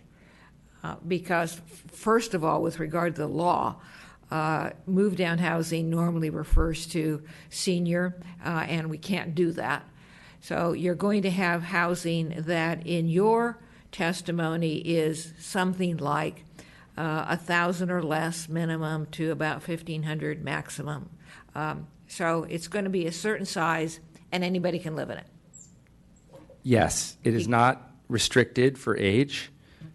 But you will find when we design projects like that is a move-down housing building, we program it more for a move-down home. So somebody that's selling a larger home but wants to stay in town. That doesn't preclude somebody from buying it that's a family, but it's just not programmed especially for families. So they may choose to buy somewhere else, or they may buy there. But yes, you're correct. You both got the same answer. Thank you. Thank God. Councilmember Sack. So could you just explain, what do you mean by program? Each building is amenitized in a certain way, right? So a move-down building may be amenitized for an older demographic versus having, an outdoor area with a gym and cornhole and barbecues that may not be used. It'll just be amenitized differently, and the units could be designed differently. You could have more, the interiors could be designed for seniors more than you normally would. So when you talk about programming, does that also include building it so that someone could, I don't even know what the right terminology is. I'm looking at right now with our age-friendly designation, there's a lot of architectural features we are looking at that allow someone to age in place. When you talk about programming, does that build those features in so that someone can continue to live there, even though they may require a wheelchair assistant or, any other thing that? Yeah, that's exactly what I'm talking about. Yeah. And how would that be specified so we get the exact programming that that you're talking about? Good question. I mean, if we're targeting a market for move-down housing, we're going to need to do those things. Otherwise, we're not going to sell the units, right? So I don't know how to answer that. Some towns or cities have required that we design for a certain percentage of the units for aging in place. That's one idea. Great. Yeah. Code standpoint, if that's helpful. Yeah. So on accessibility in California housing, any of the buildings that we're anticipating or planning for these bigger buildings have elevators, and they're more than 2 stories tall. Every single unit in those buildings will be accessible to somebody in a wheelchair. On the 2 larger buildings, so they have. They're anticipated to have elevators that would go to every floor, and likely most of the units, if not all of the units, would be flats, so single-story flats. If it is a 2-story townhouse unit, then the code creates provisions that makes you have one of the floors accessible, and there are certain things that have to happen on that floor. The smaller units that we're showing over on the right, again, they could be many different types of things, but what's shown there and what we're accounting for units are stacked flats that do not have elevators, and they're 3 stories tall. So those buildings, the ground floor units are accessible. They're 1 story. The 2nd and 3rd floor units are not accessible. You go upstairs to them. So again, some of these things are just purely driven by code. So I think the scale of the buildings we're talking about here and here would kind of meet the criteria you're describing. Okay, let me go with a question. So I assume you've gone this direction. I think you started off by saying this is what you're hearing our residents in Los Gatos. They want something more like this than what's really left. If we really don't make any significant changes to the specific plan, you can't build all this residential. You'd have to build office and commercial. And you started off by saying, you guys also want a hotel. What if we didn't make the change? What would you do to make the hotel feasible? I think you were saying it's probably not going to be office because everybody wants 400,000, 500,000 square foot office, and you can't do anything with 250. Yeah, it definitely is tough to deliver the hotel in that case. The residential land values are a lot higher, and you can afford to subsidize the hotel, which is why we heard loud and clear the town was had consensus around a hotel, so we're trying to deliver that. If we didn't have the residential, we'd have to go back to the drawing board. I don't think we could make the hotel work in that case. And, okay, so what about the office question? It sounds like even if you didn't do an office, a hotel, you probably wouldn't do office then. Again, I'd leave it because there's not enough square footage. I think Yeah. we're guessing 250. I think we remember 250,000 Right. square feet. Right. We talked to quite a few brokers, some office developers, and users out there that are looking for space want scale. They want the ability to expand, and 250,000 feet really kind of limits their upward mobility. So then you would likely max out the commercial then instead, or the retail. That would be one of the retail. options. That's right. Yeah. Okay. Any further questions? All right. Considering this is not an applicant, we asked them a lot. All right, we'll ask them more. Okay, so this multi-use field, is it just for those that live in this residential complex? How the town plaza area? How does one enjoy that if you're not living in this development? Yeah, I did not anticipate this being a private field. It'd be open to the public. We'd have to think about how to figure out parking, and I put some more thought into it. But it could be used for Little League games that I don't know if the town of Los Gatos has a Little League that they sponsor or if it's a private league, but things like that. Not intended to be private for the residents.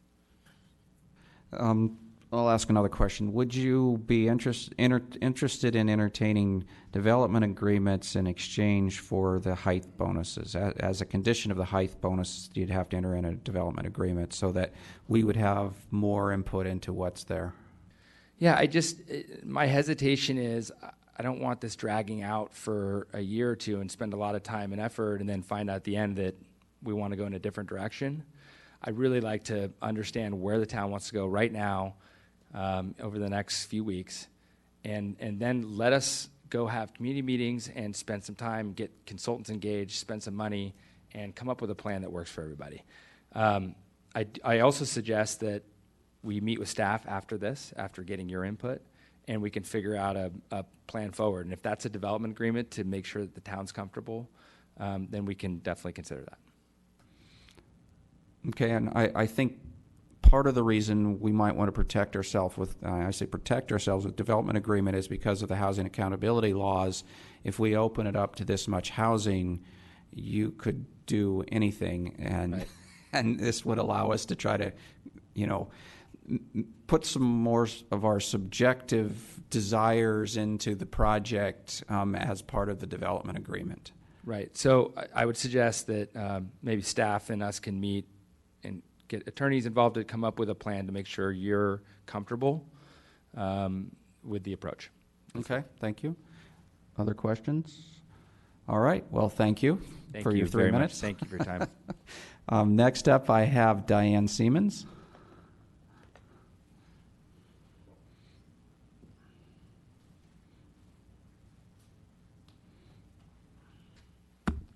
Diane Siemens, 69 Ellenwood Avenue. First of all, I feel sort of blindsided by this because I think you would have seen a lot more people here tonight if we'd known about this. I like the idea of requiring extra community benefits for additional height, for concessions on what goes into the property. I think that some of the ideas, particularly like Mountain View had, were very good. But 294 more dwelling units is not what this town wants. I think you heard that all through the hearings, and you'll hear it again. We don't want 294 more. And the first part of this development was too packed with houses. And they were all packed into the Los Gatos Union School District because the plan was to sell them to families. And yet there's no place for children in that development. Personally, with the concession I would like to see is a park in the second phase. And the park should be up close to the first phase where they have those big apartment buildings, not down between two highways at the other end.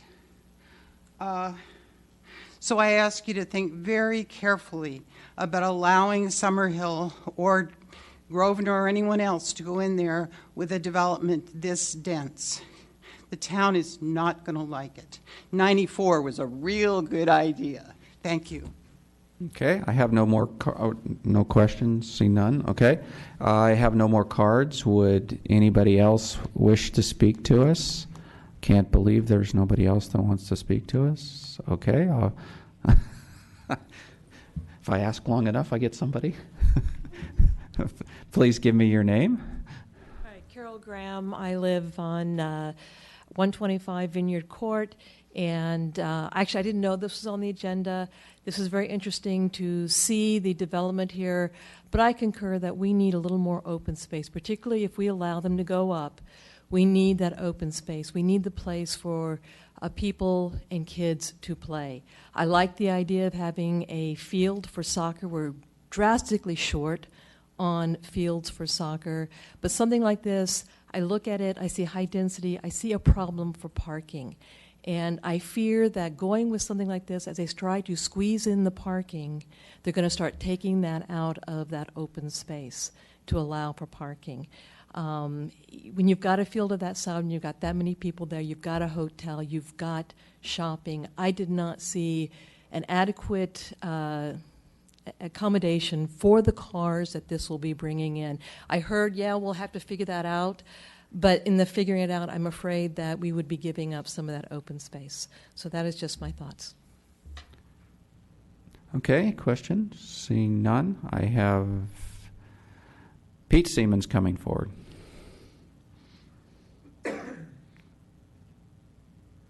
Yeah, I couldn't resist, sorry. Pete Siemens, live in 69 Ellenwood, Los Gatos. Well, I agree with the concept. If we're going to have extra height, we should be getting something for it. I think an acre and a half is pretty minimal on park. I think we need more, and it should be centralized so that it will serve what we didn't do in the south part of whatever it is, south part of the North 40. So I think, but for sure you don't want to park over by the highway. It wants to be in the middle of where it gets accessible to everybody. And the other thing is you need to be very careful about listening to market surveys and all this. Your job is not to worry about so much about finances as what's good for the town. When people talk about penciling this or penciling that, what they're doing is penciling how much money they can make on it.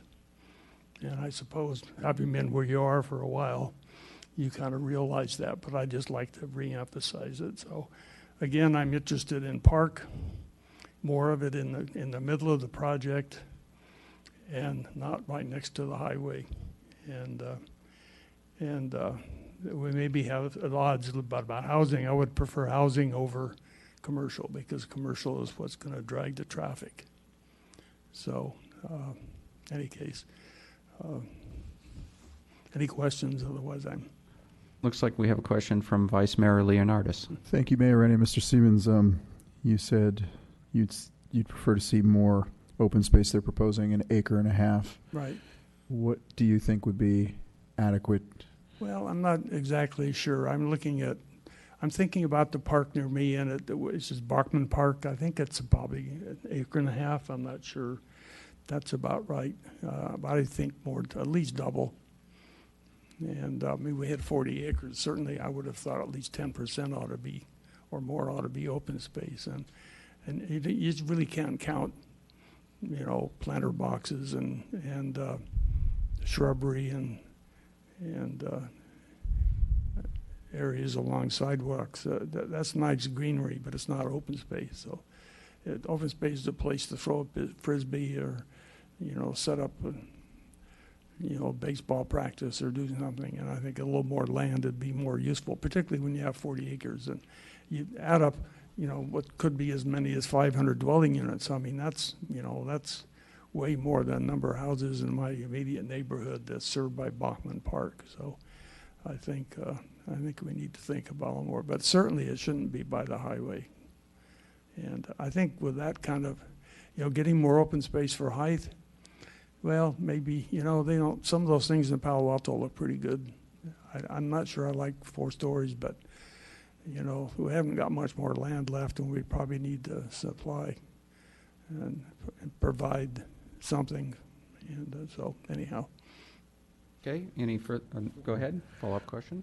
So the figure of 294 units, I think your wife disagrees with that number. Do you agree with that number? That's a little bit scary. I think, I would say less, but I still, when it comes down to that or some kind of, heavy commercial where you have lots, which really is what drives traffic, industrial stuff, particularly peak hour stuff. That's, I think housing is probably a better trade-off. But in order to do that, though, you're going to have more park. So 294, maybe it's slightly, I would say it should be somewhere closer to 2, but certainly with, like I say, we're talking 500. What is it in the south, on the south part? It's over 300. So we're talking 500 to 600 dwelling units. And think about where the kid's going to go play. They got no place to go. There's no bridge over 17, so they can go in that direction. And I don't know where they're going. There's no way to get to Vasona really without crossing other major streets. There's no bridging. There's no protection. There's no place. It's surrounded. It's basically locked, road locked, the whole property. So really people need something on site to be able to recreate and go hang out. So. Okay, I see no further questions. Thank you. Thanks. Next up, Ed Morimoto.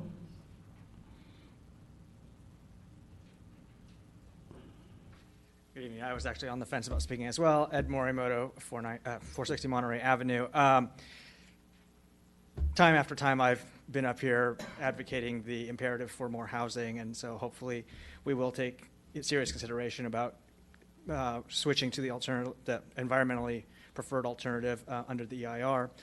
So I won't get into that. Also, time and time again, I've come and cited what I believe the appropriateness of putting height on the North 40 is. If there is anywhere in our town that we should consider it, it should be there. So the only thing that I will add, which is kind of new, is I would submit that maybe we consider looking at the parking ratios and doing something different on the North 40 or what's left on the North 40.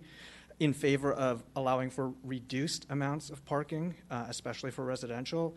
I think this is consistent with what we're seeing as far as trends in transportation, the desire to use more public transportation. It's consistent with what we've done with auxiliary dwelling units as well. And so since... Mike's having a little trouble, so battery's probably going low.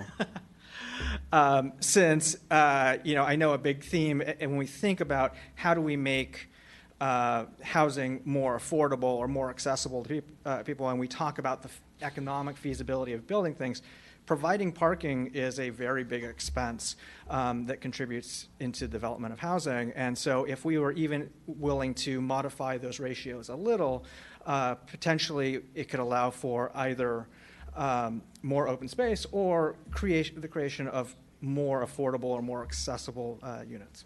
So that's it. Questions? Vice Mayor? Thank you, Mayor Rennie. Mr. Morimoto, since the other speakers have sat down, how do you feel about, there was comments from the speakers about moving the park inland. How do you feel about the configuration of the layout? Can it be adjusted to your knowledge? Quite frankly, I don't feel like I'm qualified to answer that question. I think the sentiment of making the green space more accessible is an absolutely fine one. I think as far as the particularities of site planning go, I just don't know. I mean, again, I think a lot of times, especially when we are dancing perhaps on the hairy edge of economic feasibility, we have less optionality to make those sort of decisions. And so I think that, everything can be done at a price. It then depends on what we're willing to do. Perhaps there is a trade-off for having a more central or larger green space, but that might come at the expense of allowing a different unit type, greater height, what have you. Again, but this is not my area of expertise. Thank you. Okay, seeing no more questions, thank you. Anybody else interested in speaking? So seeing nobody coming forward, I'll close the public testimony, come back to council for questions of staff and comments, motions. Councilmember Jensen. I have a couple questions that could be for Mr. Paulson, Mr. Petty, or Mr. Schultz. And I'll preface it by saying that this is on for us to consider amendments to the specific plan, and all of a sudden we're talking about a rendering as though it were a plan development. So,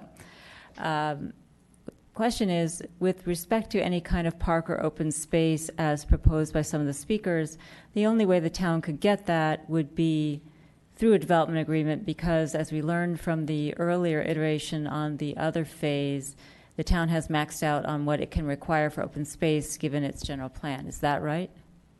That's generally right. That's the most reasonable way to assure that you're going to get a set number of acres, for instance, of open space. Or trade-off for height for a percentage of open space, but that does not guarantee that it's a, quote, park, an acre and a half park, a whatever. It just says we're getting 10% open space for that trade-off if we write it as an amendment, correct? That's correct.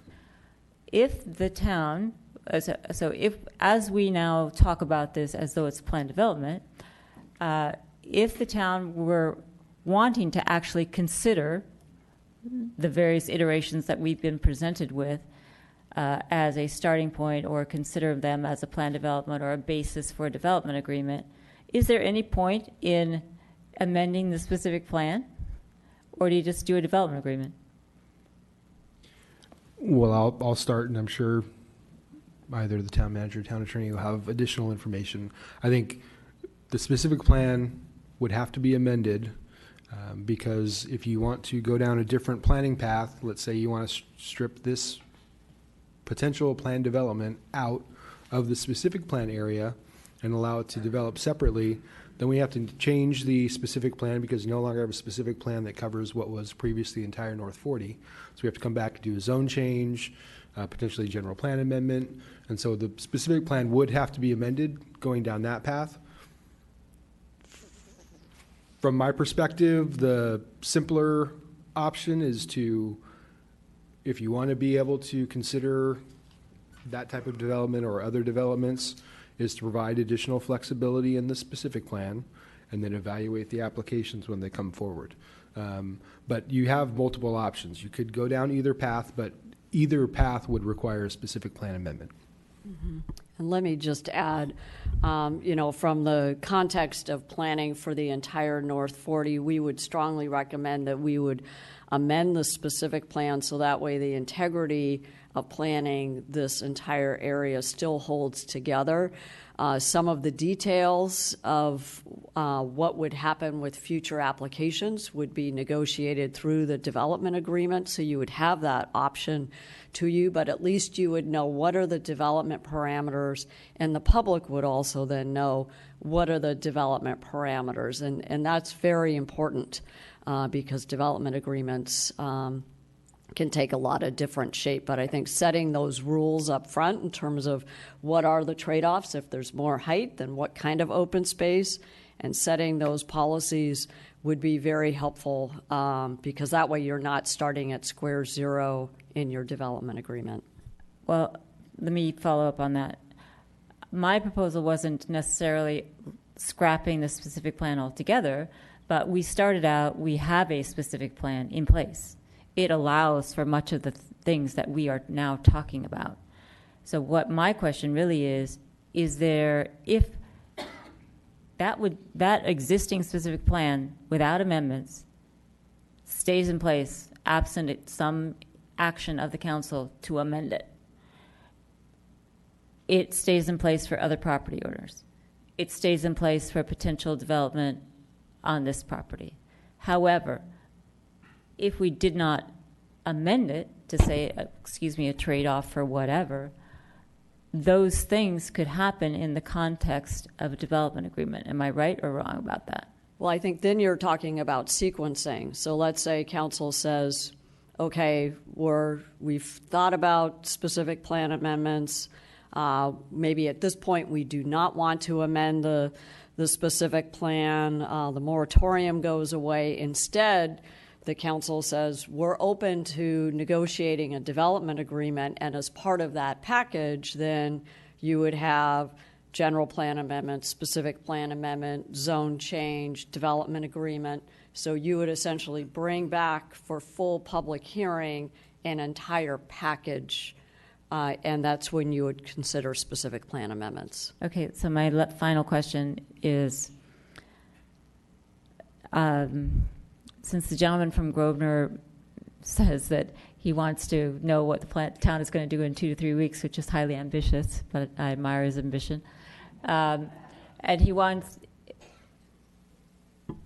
is there any process whereby this council could actually act upon one of the renderings that's been presented tonight and make an amendment conform to it? I'm just asking this as a matter of hypothetical, because the discussion often is, well, gee, can you put the park somewhere else? But we're not talking about that tonight. We're talking about amendments to a plan.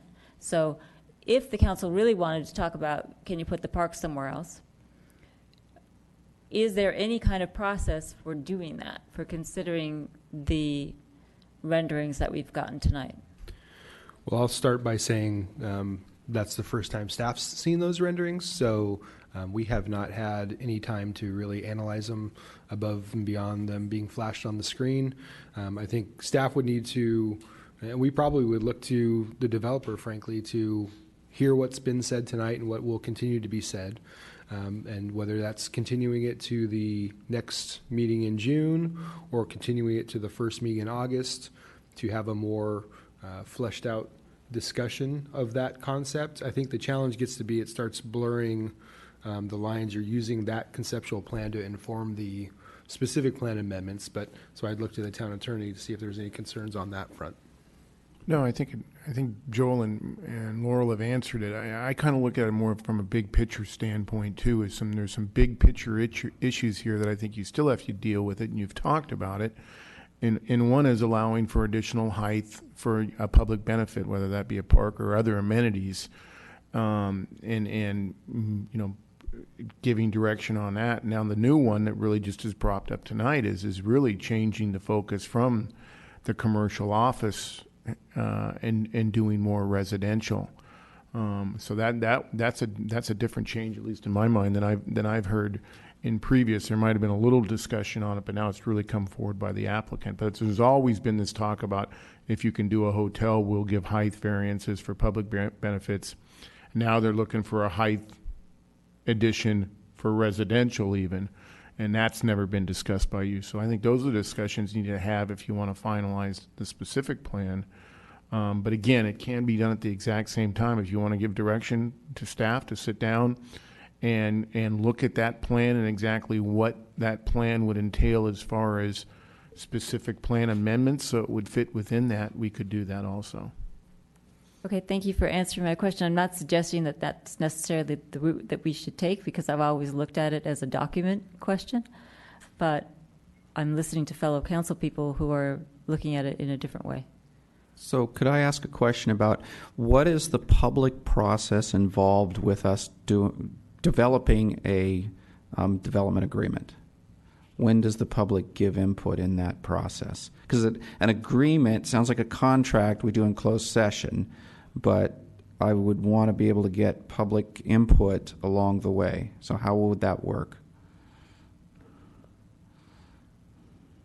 So there's initial development agreement can be discussed in closed session, but it has to be in the terms and conditions of that project, and not really the details of, like you said, where the park is going and other details. But you would do the initial, but there would be public hearings all along the process. Once we developed, from a staff standpoint, what we felt was a project that would be acceptable, and that's why I go back to the big picture issues. I don't know whether the council, I couldn't go in and start negotiating even a beginning exclusive negotiation until you daylight some of those issues that I've discussed. And those need to be discussed at a public level before we go into closed session. Okay. Councilmember Sack? So let me take another step back. So before us today is whether or not to even amend the specific plan, given the language changes that we've been looking at. Today we have a new design that was brought forward. I mean, what is the next process? If any change, any consideration requires a continuance, but for the public to even look at what we're looking at today, does that require a brand new hearing? How do we share this with the public? For example, if you wanted, if you were, this looked great, then we would try to figure out how to incorporate that project into our specific plan. There would be heights for the 55-foot residential. There would be, we'd try to connect that open space. We'd try to connect that all so that project would fit within the specific plan. Sort of what we already knew when we started this process. We knew what phase one was going to be well before the specific plan was done, and so we tailored so that the specific plan would fit for that development.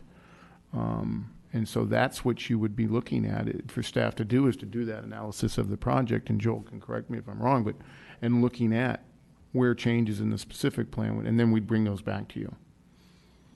Like I said, you can see the residential units have to be changed. The heights for those have to be changed. I don't know, they talked about 1,000 square feet and 1,500. We don't know. There's quite a few moving parts that we've never discussed before. And I would just add on that we would essentially just bring back potential specific plan amendments to accomplish that, and probably leave some flexibility for whether it's moving the open space or what that percentage is. And then you would consider it in a public hearing, just like we have the last few times with the potential amendments. But you could certainly, the height now is for residential is 35, and we heard 45.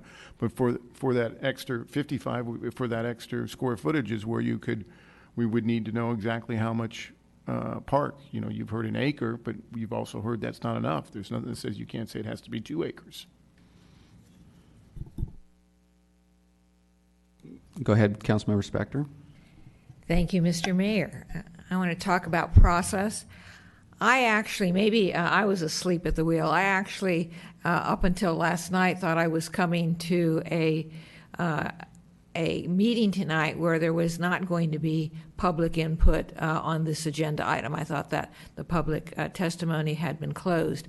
However, in speaking with Mr. Capobrace, who sort of outlined the proposal that Mr. Buster put forward, I also learned that there was going to be public testimony, at least from that component. So starting out with process, I doubt if I'm the only person in Los Gatos who did not think there was going to be public testimony this evening. It may be that I know that there are a lot of folks who are discouraged with the council and the staff and who may never come to a meeting. And so I think it is important to give the public the opportunity to make it clear that they can come to a meeting and discuss the specific plan / new proposal. It could be that proposal is consistent with the current specific plan. It could be that it isn't, and the specific plan needs amendments.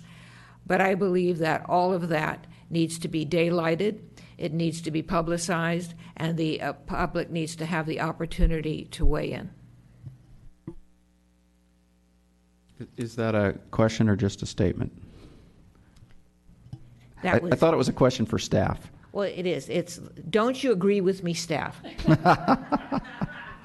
I mean, it is, and that's where I'll go back to it. The change from commercial and office to residential is it's quite a change. I mean, it's a change that I don't think I've heard. Maybe I've missed it, but I haven't heard. We've floated with ideas of hotels and heights and all sorts of stuff, but it is a tremendous change that I don't believe public has had the ability to understand. That might be on the table, but I could be wrong, and maybe that was brought up. But in terms of, as far as public comment, we've never closed it. Yeah, It's well, always been open. When it's listed as a public hearing. If it's closed, we put that in the title that public comment has been closed. So we put that in the title when it has been. So we've never closed it on this item, and it won't be closed after tonight. okay. Let's start with Vice Mayor Leonardis. Thank you, Mayor Rennie. So, based on what Mr. Schultz just said, we have an open public hearing, and that will continue.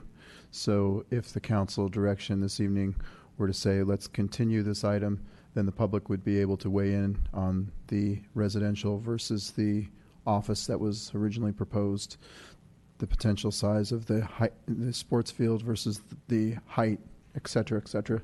That's correct. So it would have to be a continuance of this hearing. It would be a continuance of this hearing. Okay, thank you. Councilmember Jensen. A couple questions. First one, like Councilwoman Spector, don't you agree with me, staff, that there's no application pending? So how is it that the council can consider where the park is? I'm going to use that as shorthand, given that there is no application pending tonight. It's no difference than if any other member of the public wants to come forward with a rendering of what the next 20 acres could be, and you would take that into consideration. This is just, although they are the property owner, it's not an application, but it's no different than if someone else wanted to come in and put up power slides and say, I think the hotel should go here and it should be 75 feet and I can give you 4 more acres of public land, and this is the way it should look. It's just a rendering that's now been proposed, and you can provide no feedback and say, leave the plan as it is, and applications have to follow it, or you could like that application and want to get more, or that rendering and get more public appearance. But it's not an application. Okay, as I may or may not, sorry. Given that answer and using as a hypothetical the last iteration that staff gave in response to, well, if the council actually wanted to consider this rendering, that the plan could then be amended to fit the rendering, and then you could have a discussion. If the council were to do that, what effect, if any, would that have on the basis for the moratorium in place to amend the specific plan? Before we would allow for the application to be filed, we would terminate the moratorium that's currently under. But you can still, we're in the process of amending the specific plan, and that's completely allowed, but there are no applications that are being accepted right now, and before they will, we would terminate it. Yes, but if we treat this basically as an application. But we're not. We wouldn't. Well, some are. Because once we start discussing where the park is, we're acting like it's an application. So I get that we're not, but we are. So Ms. Pravetti, maybe you can answer my question. Well, I think it's important to see the rendering not so much as a specific site plan, but to see it for its elements. 294 housing units, some amount of open space to trade off with increased height, maybe saving the barn, doing a little town plaza and however much hotel. So I think it's important to understand that we would just take the parameters of what that rendering would say, and we would translate that into specific plan policy. It's not to say that somebody else or even this particular entity couldn't come back and say, okay, I'm using all those same parameters, but voila, here's a new site plan. So I think we would want to be very clear that this is not an application, that it's really informing potential policy language, and that the public would certainly still have all the opportunity through the regular application process to then tell us where should the park be. Because to put that level of detail in a specific plan would be challenging, even at this level. And then secondly, if I could just request that, since we're all just seeing PowerPoint slides on a video, basically for those watching at home, that if really the council wants us to consider this, that we receive a request from the council asking Grosvenor to provide us with those slides, or at least with the renderings with some data associated, so that way we can at least do some amount of staff analysis, because our ability to just pull it off of the slide, like some of our friends probably at home are trying to do, would be very challenging. And that would help with disclosure for the process. Thank you. Vice Mayor? Thank you, Mayor Rennie. So, being that I heard Mr. Paulson say and Ms. Pravetti say this is the first they've heard of, or seen these slides this evening, and there is more analysis required, I think it would be prudent to continue this hearing, and perhaps the public can weigh in at the next hearing. I think, we could look at the audience this evening and determine a couple things. One is nobody's here because they didn't hear about it, or nobody's here because everyone's happy as this project's moving forward. It's moving in the right direction. But I can't speculate to guess that that's the case. But it sounds like there's more time needed for analysis.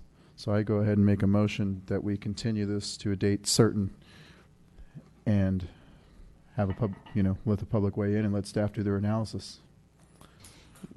Councilmember Spector. I'm going to second with questions of staff as to whether what we should include on this continued time. I think we should make it really clear to the public that this is a public hearing. I think this is what Ms. Pravetti was saying. We could take the components of this proposal, this in quotes proposal, and see if the components are consistent with the current specific plan, or if there needs to be amendments to the specific plan.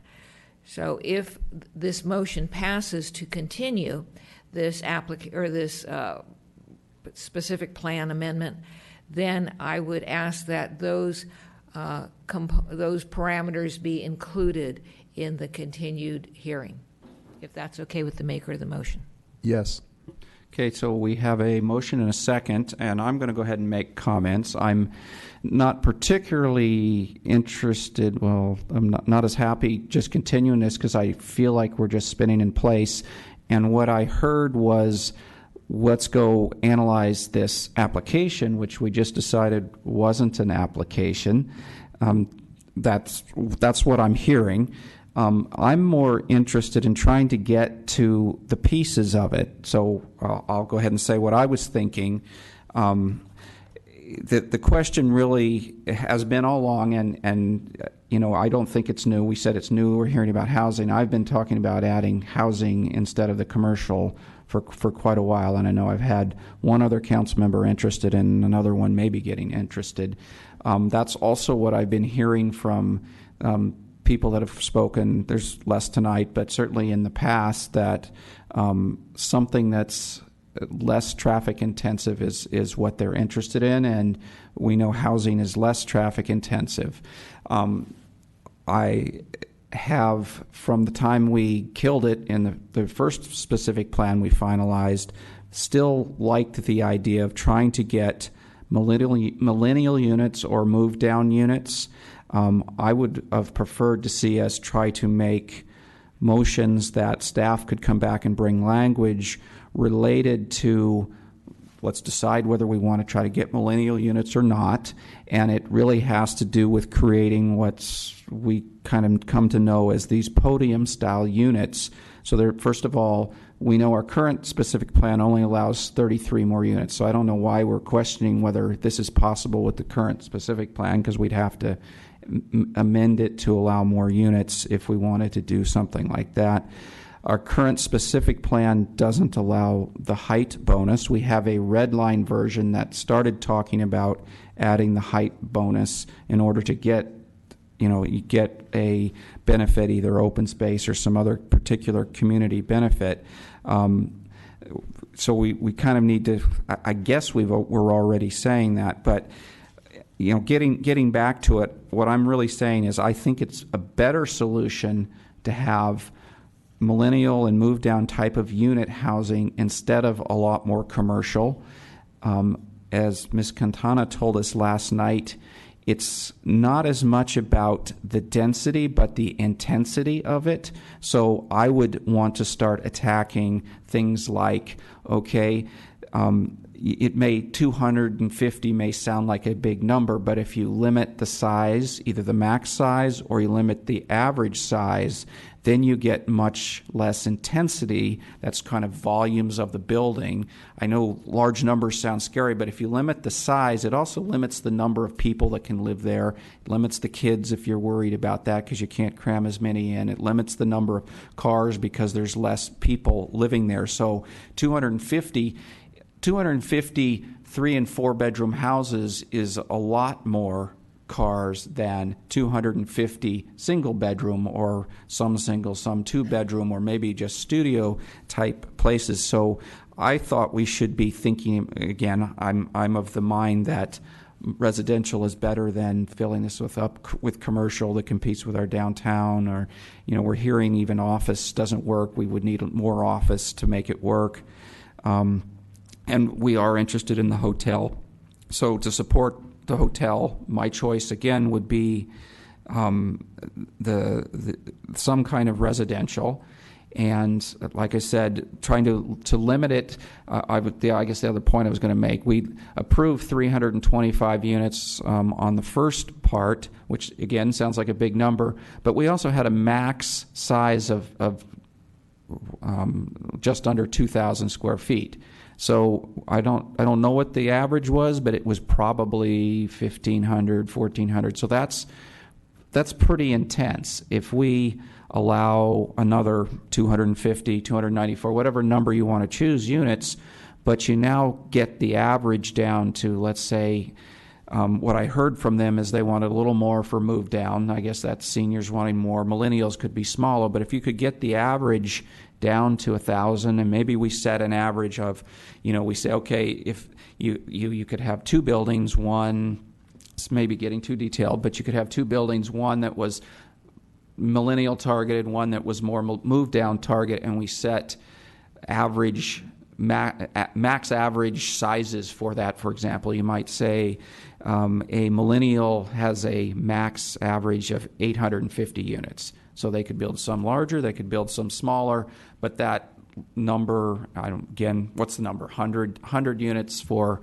millennials at 800 square feet is a lot less intense than what was approved before. So I realize people are going to be scared of big numbers, but the reality is if you get the intensity down, you get what we're looking for. And I've heard this also from many of the people that were against the first phase was, we want affordable housing, we need smaller units. So that's the direction I would like us to be talking tonight. I would do, other things like, say, if you're going to have a 55-foot high building, that means podium in my mind, you must put the parking underneath. So you're not taking up open space. An acre does sound small, so maybe we say you got to have 2 or 3 acre park to go with this. Again, I'm not sure if I want it or not, but consider the development agreement to try to keep things more what we want versus just, the process now is we set a plan and the developer brings forward their application and we go, well, no, we don't like that. Bring another one. Until we can't just keep asking them to bring applications until we get one we like.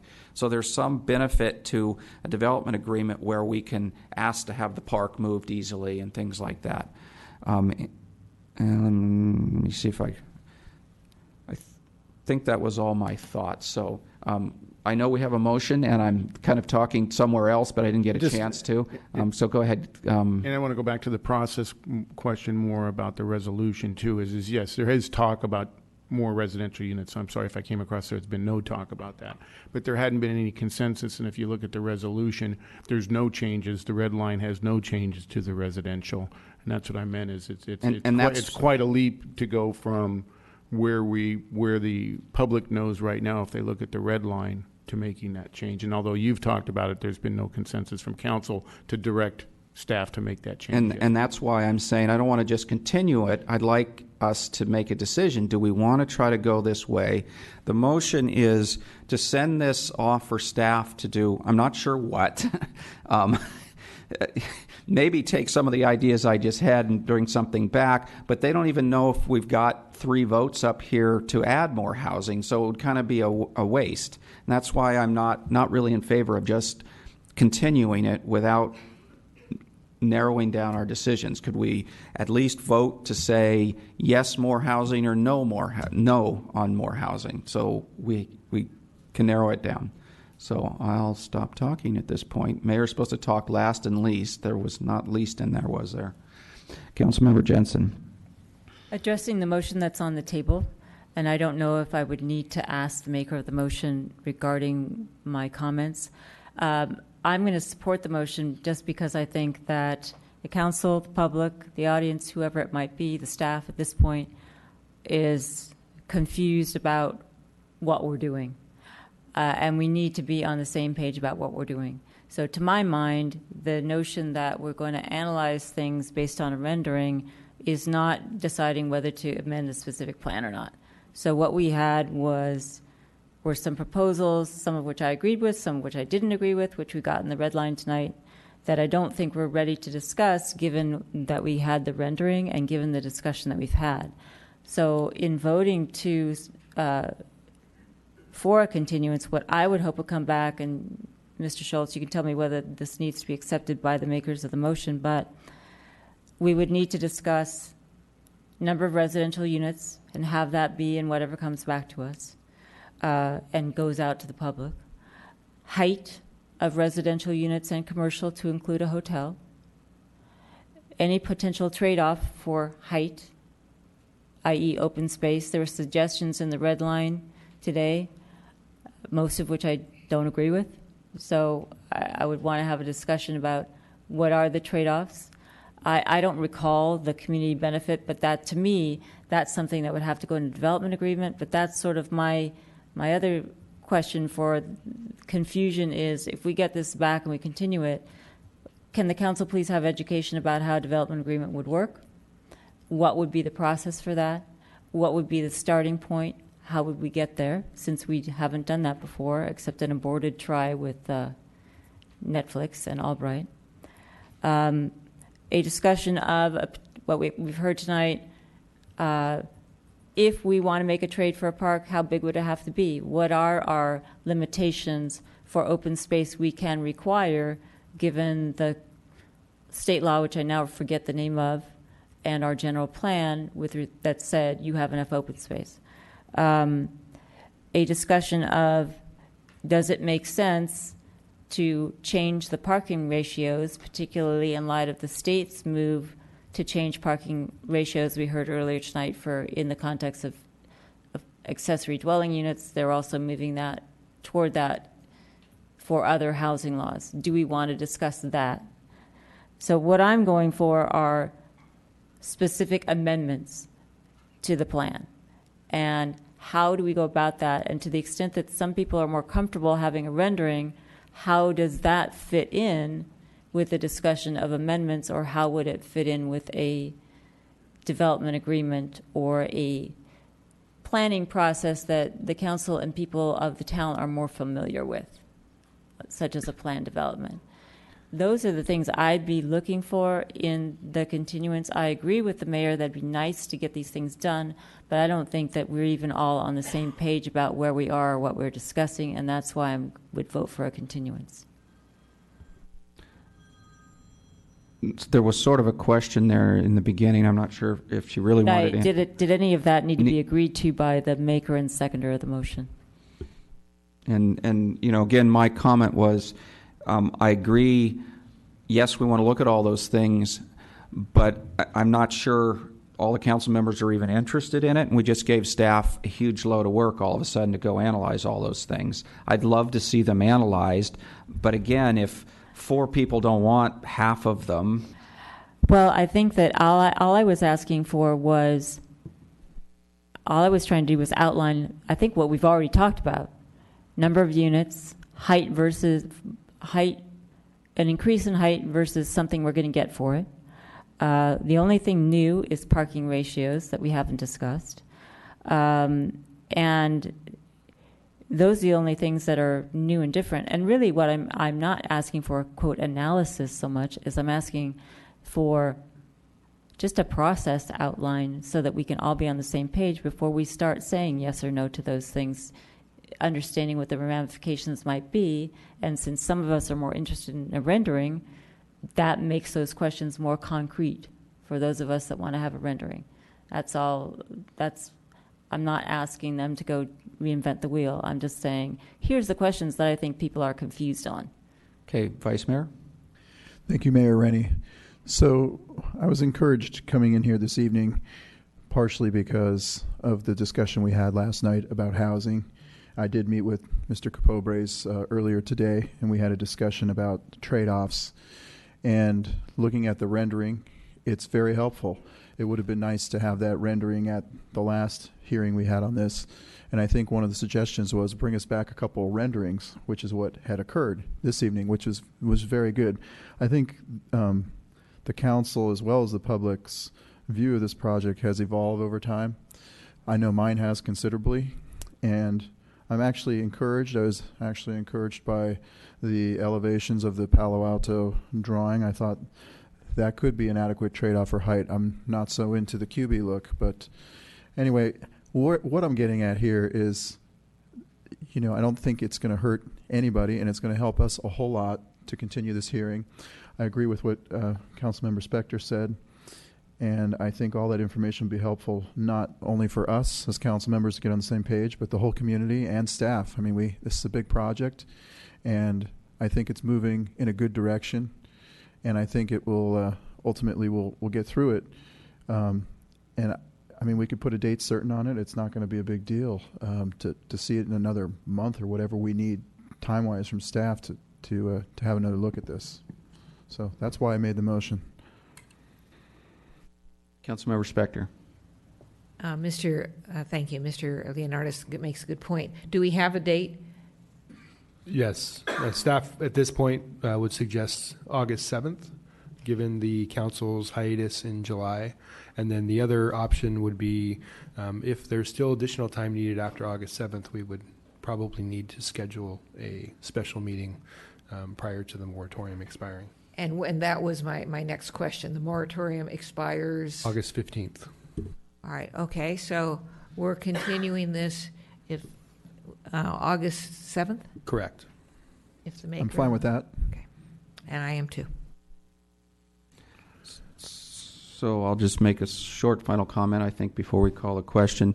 I wasn't really against continuing. In fact, continuing's fine. I was just trying to continue with some narrowing it down. In fact, it seems like we widened it back up, but maybe what we're saying is we want to seriously consider the drawings that we saw, so maybe that is more specific. So with that, I guess I will support the motion. So all in favor? Aye. Aye. Anybody opposed? Hearing none, passes unanimously. We are on to item number 17, I believe. Is that mine? I'll try to be brief. You've seen this item quite a few times in the past year, and so has the Finance Committee. The Finance Committee reviewed it and discussed placing a ballot measure of a 1/8 cent tax, general sales tax, on the November 18th ballot and made a recommendation to you to do so. Then you, on March 6th, directed staff to move forward with a general tax and return to council with ballot language, ordinance, and resolution. Staff has prepared that ballot language based upon council's direction and is included in the resolution. There is one minor addition that I've made to the ballot language that is included in your desk item. I consulted with what I consider the premier expert in California, Michael Colantuno, who deals with taxes and fees throughout the state and is well versed with what's happening at the state level. And he proposed that we put that language in there, the unrestricted general revenue purposes, because it's actually used in the Tax Fairness and Transparency and Accountability Act of 2018 that potentially could be on the ballot. It's not 100% guaranteed that it would overcome that initiative, but at least with that language and the use of that language within that ballot measure being proposed, it could help us if in fact it does pass. So you need to adopt the resolution, and then it would be submitted to the voters in November. It requires 2/3 vote for the City Council to require the adoption of the resolution. State law also requires you to pass an ordinance to place the measure on the ballot, and that's also included in your package. The proposed ordinance provides safeguards for the use of public funds and ensures transparency and accountability. All that language has been included within the ordinance. The ordinance is then sent to the State Board of Equalization before it's even being put on the ballot for their approval also, so that's why it has to be done beforehand. Staff recommends that you move forward with the adoption of the resolution with the language unrestricted general revenue purposes added to the ballot question, and move for introduction and first reading of the ordinance by title only, imposing a general transaction and use tax for a period of 20 years.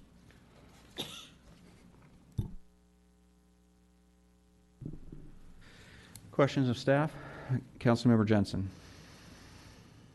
Thank you for the amendment for the language. Sorry to be picky, but the language that we have now has a double shall. It starts out with shall the measure to fund yada yada yada, and then it's comma comma, shall a 1/8 sales tax. And so to me, grammatically, it doesn't make any sense. So shouldn't it be something like, in order to fund essential town services, shall a measure be blah blah? So the law right now in the Board of Equalization requires, and that's the way the first one was, so maybe we need to do the second one, the measure must start out with shall the measure. They require that language to start, and that was one small change that came back from talking previously and looking at the language. So all measures have to start with that shall the measure. That's unfortunate. Councilmember Spector. Thank you. Oh, Now we could take. Let me look at it. Out the It does second look. shall. I was going to say, I'm not going to support this, but having said that, I thought that the two shells and the language was challenged and needed to be revised. So are you working on that now? Okay. I had a question of staff. I was looking at the wording, and so there's going to be an oversight committee. Since this is a general tax, what will the oversight committee be overseeing? The use of the funds based on the language in here. Okay, thank you for saying that, because the resolution talks about police, traffic, potholes, but this is a general tax. It will go into our operating budget. How can you segregate it for potholes, traffic, police if it's a general tax? So you would be able to subtract out 1/8 and know exactly what that dollar amount would be, and the budget would have to show exactly what those funds were used for. So that the monies would come in, and then the town would decide what do those $800,000 go for. Correct. And it could be for potholes, traffic, police, or air conditioning. I don't see air conditioning on that list. Okay, so let's go back to that. No, Is that list under a general tax measure totally inclusive of the only expenditures that can be made with those funds? No, you can certainly override that, but you'll have a committee that will oversee it to see that at least the purpose of the amounts were used for that. The 800,000 was, and I think I've used the example is in another town and city, they used it for office equipment. They believed, even because it said for water related purposes, for water, and they used it for some office equipment, and the committee said that's not a proper purpose, and the town council said it wasn't, and made the budget change there. So it's really just an oversight to see where this is. But council could have said it's a general purpose and we can use it for whatever we want. Thank you very much. All right. Thank you. Councilmember Sack. So I just want to follow up on that.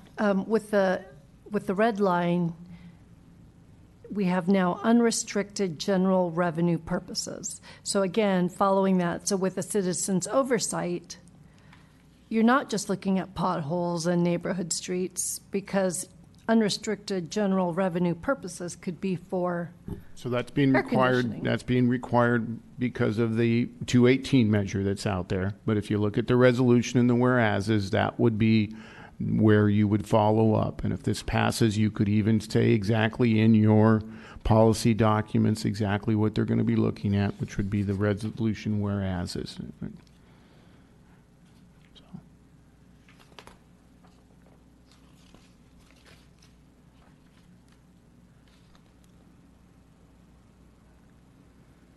Councilmember Jensen? Okay. Could you say, shall a measure adding a 1/8 cent sales tax, blah, blah, blah, to fund essential town services and requiring independent citizens oversight, blah, blah, be adopted, so that you get rid of the two shalls? I'm sorry, then I'll just give up. I would just and change let people. I would just change the second shall to an adopt, because that's what you're doing. Adopt a 1/8 cent tax. Okay, just so there's not two shalls in it. I was trying to think of another words besides adopt, approve. As long as there's not two shalls, I'm okay.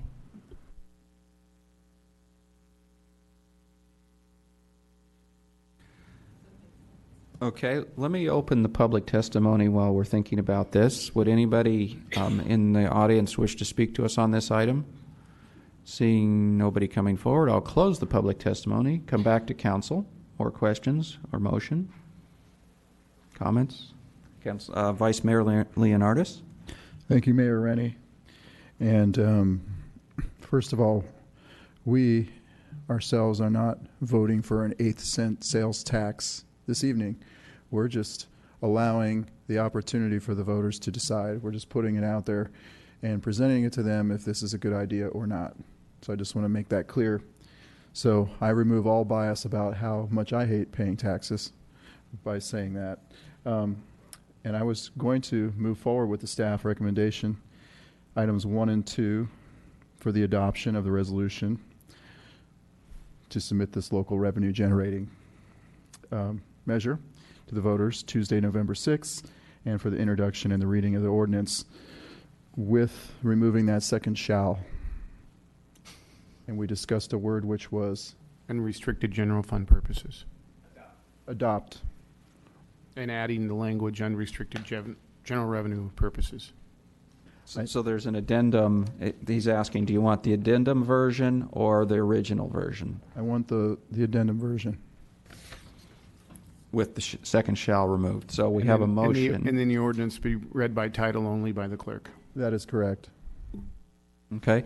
Would anybody like to second this motion? I'll second it. Okay. Would anybody like to say any more? Councilmember Spector's going to tell us. Yes, thank you, Mr. Mayor. I should have, this speech, taped so I could just play it over and over again.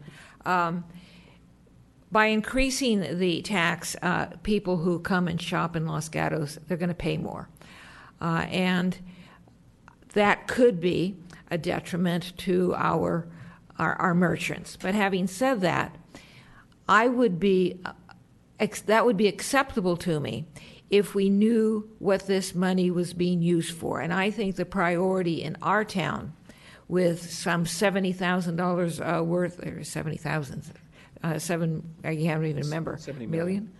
Of 70 million of unfunded liabilities, that's where the money should go. And we should have a specific tax, special tax, and it should say where the monies are going to go. And yes, you need a 2/3 vote, but at least the people would know what they were voting for and where the money was going.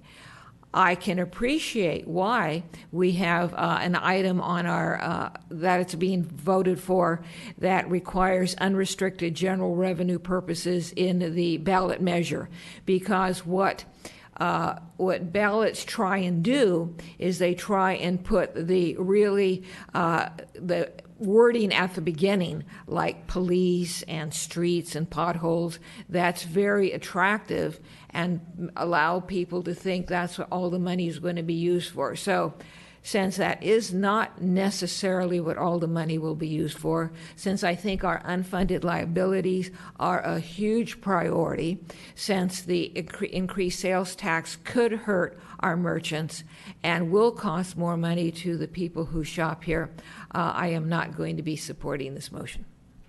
Okay. Any further comments? Vice Mayor again. Thank you, Mayor Rennie. Well, the way that the voters could view it is that if there is an additional $800,000 coming to the town, that there are 5 members of council who are elected by the voters to help guide how this money will be spent wisely, to give them more return on their quality of life. And that's how I see this as an opportunity for them to weigh in on that subject. The money could be used for streets, it could be used for police officers, it could be used for the library, it could be used for unfunded pension liabilities. But it's $800,000 more dollars projected coming to the town of Los Gatos, and we are seeing potential, if there's a recession, of budget shortfalls in the future. So with that said, regardless of what the nomenclature is to, the general purpose of the money, it would be the equivalent of taking $1 out of one pocket and putting it in the other pocket. In other words, if unfunded pension liabilities is in this pocket and you want to move that dollar into that pocket, the council would have the ability to do that. And that's what we're proposing to the voters. We're giving them the opportunity for them to put their trust in us to help make good decisions to maintain their quality of life in Los Gatos, be it unfunded pension liabilities, roads, or whatever. Okay, further comments? Okay, Councilmember Sack. So this is one subject that I go back and forth on, and I waffle on, and so I've been listening to the conversations very intently.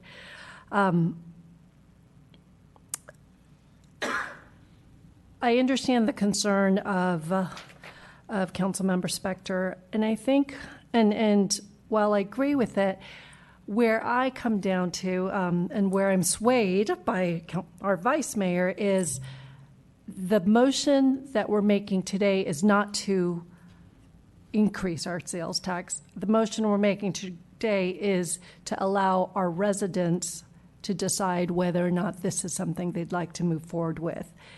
That sways me in that argument. I am concerned, though, that whether or not $800,000 will hurt our sales tax, whether that $800,000 is a benefit that's enough to increase the sales tax. And there's just so many parts to this that just is so complex. And frankly, I still waffle back and forth. And so I'd love to hear more feedback from my council members. So. Okay, I think Vice Mayor, you had your hand up first. Thank you, Mayor Rennie. So I have to confess, I've dropped out of trigonometry when I was a junior, but there's a mathematical calculation for every $100. What is this, like 12 cents or something like that? 12 and a half cents for every $100. Is that correct? Which was presented at one of our earlier meetings. $1.25 for every 1,000. Is that the same as 12 and a half cents for every $100? Yes. That's what I thought. Okay, so I should have stayed in trig. But I guess where I'm coming from is, let's let the people weigh in on this. I agree with the comments made, but I don't think it's a significant amount of money in that respect. It's kind of sharing the wealth or the pain, or however you want to describe it, with everybody who comes and shops. And our surrounding jurisdictions are already higher than us. Campbell comes to mind. I think San Jose is higher. And I just think that this idea is an idea that could come before the voters for them to decide. And I think it's kind of insignificant. The impact will be insignificant to the shoppers as well as the merchants. I guess I'll make some comments then. We've kind of discussed this quite a bit before in Finance Committee. We've discussed it before here at Council. I'm trying to remember all the things we've said before. But I think one of the important points we forgot to mention tonight is there's only an 8 cents left in the California cap of what we can put in. And what we've seen lately is, more revenue needed by the county or, other jurisdictions. And there's serious chance that if we don't do it now, at some point in the future, this 8 cents is going to appear anyway. And instead of it staying in Los Gatos, it'll go somewhere else. Probably be useful wherever it goes. But the question is, do we want to make sure this stays in Los Gatos? I agree with Steve, the Vice Mayor's analogy of, you've got two funds, one for trying to pay down your pension liabilities or one for paying the police or fixing the potholes.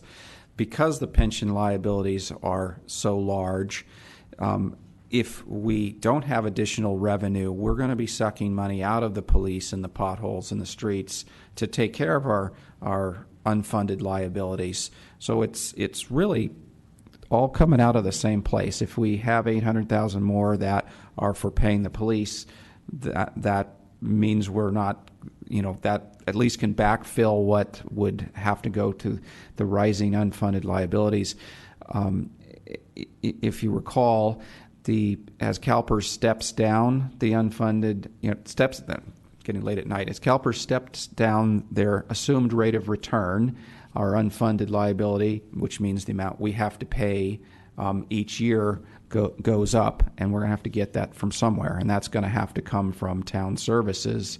Unless we have additional funds to backfill that, we'll have to start cutting back on town services. We'll have to start cutting back on road repairs, and we'll start getting behind. So, if I might, yes, go ahead. Sorry, if I might just give one point of clarification. There's currently a quarter left in remaining capacity. However, today at the County Board of Supervisors heard a staff proposal for both an eighth, which would be renewing their general tax that's supposed to sunset. In addition, they wanted to hear about a 5/8 because the county has already gone and gotten an exemption on the cap. And so that is going to be coming back to the Board of Supervisors on June 19th. Consideration of not just the eighth that'll be expiring, but also consideration of potentially a 5/8 increase. Okay, Vice Mayor again, I think I saw first. Thank you, Mayor Rennie. One other thing I want to mention, obviously unfunded pension liabilities is weighing on every elected's mind these days. Somehow or another, we may be lucky down the line where that problem could be solved another way at the state level, which is where it should be addressed. It could be resolved with better returns or better actuarial readjustments or something. There's a lot of complexities there. I'm not anticipating that happening anytime soon, but if we were to pass this as a specific tax specifically for just unfunded pension liabilities, and down the road we didn't need it for that anymore, then I don't know what the ramifications would be of collecting it for that and what we would do with those funds. We would still be receiving it, but then I guess we'd have to bank it. So there is advantages to making this a general tax for that reason, and hopefully they will help us resolve at the state level unfunded pension liabilities. But this doesn't preclude us from using it for unfunded pension liabilities as the mayor suggested. Councilmember Sayak, you wanted to make more comments? Actually, if I could ask our assistant town manager to say that again. So right now we have a quarter left. Correct. So currently between what you're allowed to do at the local jurisdictional level and then what the state does, the combined of those two is at 9%. The legal threshold is currently 9.25% because local jurisdictions are allowed to tax 2%, and there's already 1 3/4 that is currently on our rolls. And so there's truly just a quarter remaining in capacity.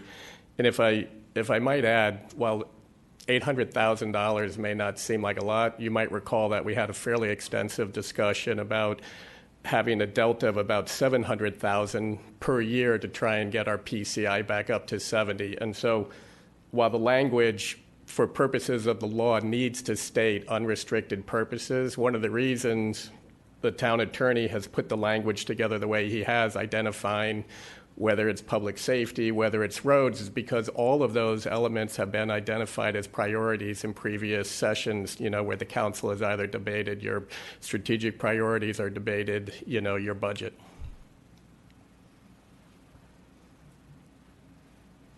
Okay, so I have a motion and a second, and it looks like we're out of questions and comments, so I'll go ahead and call the motion. All in favor? Aye.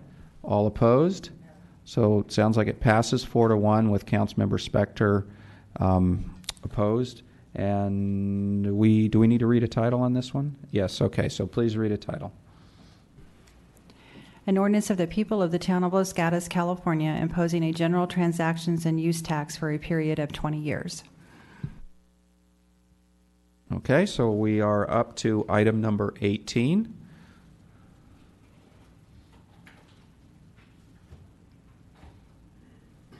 Good evening, Mayor and Council. Monica Wren, Economic Vitality Manager. In the interest of the late hour, I'll keep my comments short, but please do feel free to ask me or the Policy Committee any questions that you may have tonight.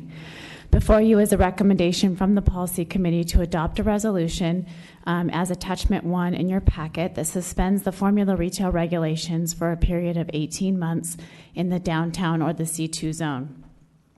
The Policy Committee has been working pretty hard to look at a bunch of the provisions that apply to our businesses and seeing how we can streamline those provisions and make doing business in Los Gatos a little bit easier. In addition, we talked a little bit tonight about adding some retail into our town, into the inventory, so we're looking at how we can provide opportunities for downtown to become more innovative, to become more up to date as new inventory comes online for commercial spaces. The resolution does provide some thresholds for you to consider tonight. The first being that it's an 18-month trial period, so no matter what, it would come back to the council in 18 months. Should we realize 5 new formula retails before that time, we would also bring the report back to the council for you to evaluate the progress and the mix of the downtown, and you could decide at that point whether you wanted to carry on with the resolution suspension or discontinue it at that time. In addition, there's some other options in your staff report if you wanted to look at the resolution and maybe make some changes. So those are on the final page. Again, staff's here for any questions you may have. Thank you. Okay, any council member, Vice Mayor Leonardis? Thank you, Mayor Rennie. So one question that came to mind is that if you have just a regular, mom and pop retailer and a formula wants to come in and replace that mom and pop retailer, does that become permanent? Or if that formula retailer decides to move on from that location, does it revert back to the original mom and pop retail? That's a great question. Thank you. So what we would have in place would be a legal non-conforming use. Several of the formula retailers that we have downtown are actually in the same category. So they were in place prior to our formula retail regulations.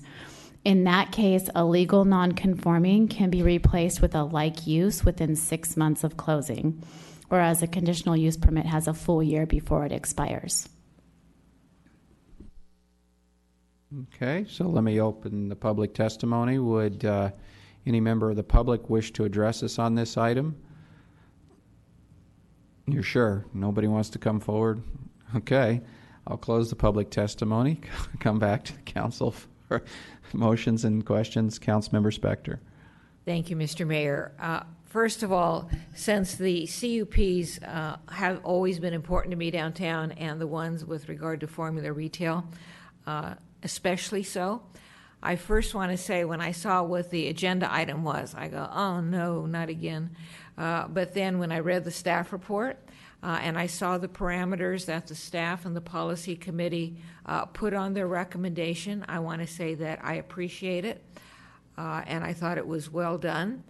The question I had is in staff's mention that there are some things at the end of the report that could be considered, and I was curious from staff and from the policy committee.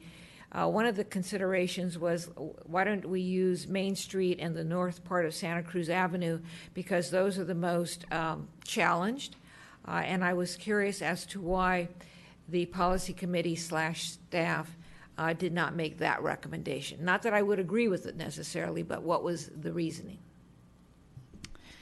The reasoning behind that, first and foremost, was just the customer service and the ease of understanding the rules. So as it is, we have a business come in and we kind of have to weed through exactly what they want to do and exactly where they want to go. And a lot of times they're looking at maybe 2 or 3 spaces. So it becomes very convoluted and very difficult for them to understand if you're saying, okay, well, 2 doors down, you have to go spend $8,000, and here it's, you have 18 months to do it over the counter. We thought just for the ease and the level playing field that it made sense to apply it universally. Thank you. I guess I can add to that a little bit. My thought on the policy committee was, I know we've talked about this lots of times, and I think we were actually thinking about Councilmember Spector when we tried to put items in that, really the purpose of this is to protect mom and pop retailers, and the place that that we really, I guess they're more prevalent or they're more dangerous of losing them is on Santa Cruz Avenue. So that's why we thought, well, if you can't really stomach the whole idea, that would give you, an option that we can try out that's maybe not as risky. Although we also set up the pilot idea so that if it feels like it's getting out of control, we can, staff will be monitoring it and we can dial it back. Really the idea here is to try to reduce the cost, simplify, so that it's easier for businesses to come into Los Gatos. We still want to protect our mom and pops. So that's a lot of the way we set it up, and then the options, if you're still not feeling completely comfortable, we gave you some of those other options, but what the suggestion by staff was kind of, okay, here's the best we think. Did you have your hand up, Councilmember Jensen? Go ahead. I actually wanted to make a motion, if that was okay. Okay, go ahead. My motion would be to adopt the resolution in attachment 1, suspending the Town Code Section 2920185 for a period of 18 months with the various items that are included in the resolution. And just to add as a comment, a couple things. Mayor Rennie is correct. We were looking toward one of our priorities was streamlining. And we've gone through some things to streamline our processes, and we were trying to accomplish that in different ways with businesses, and this was one way to do that.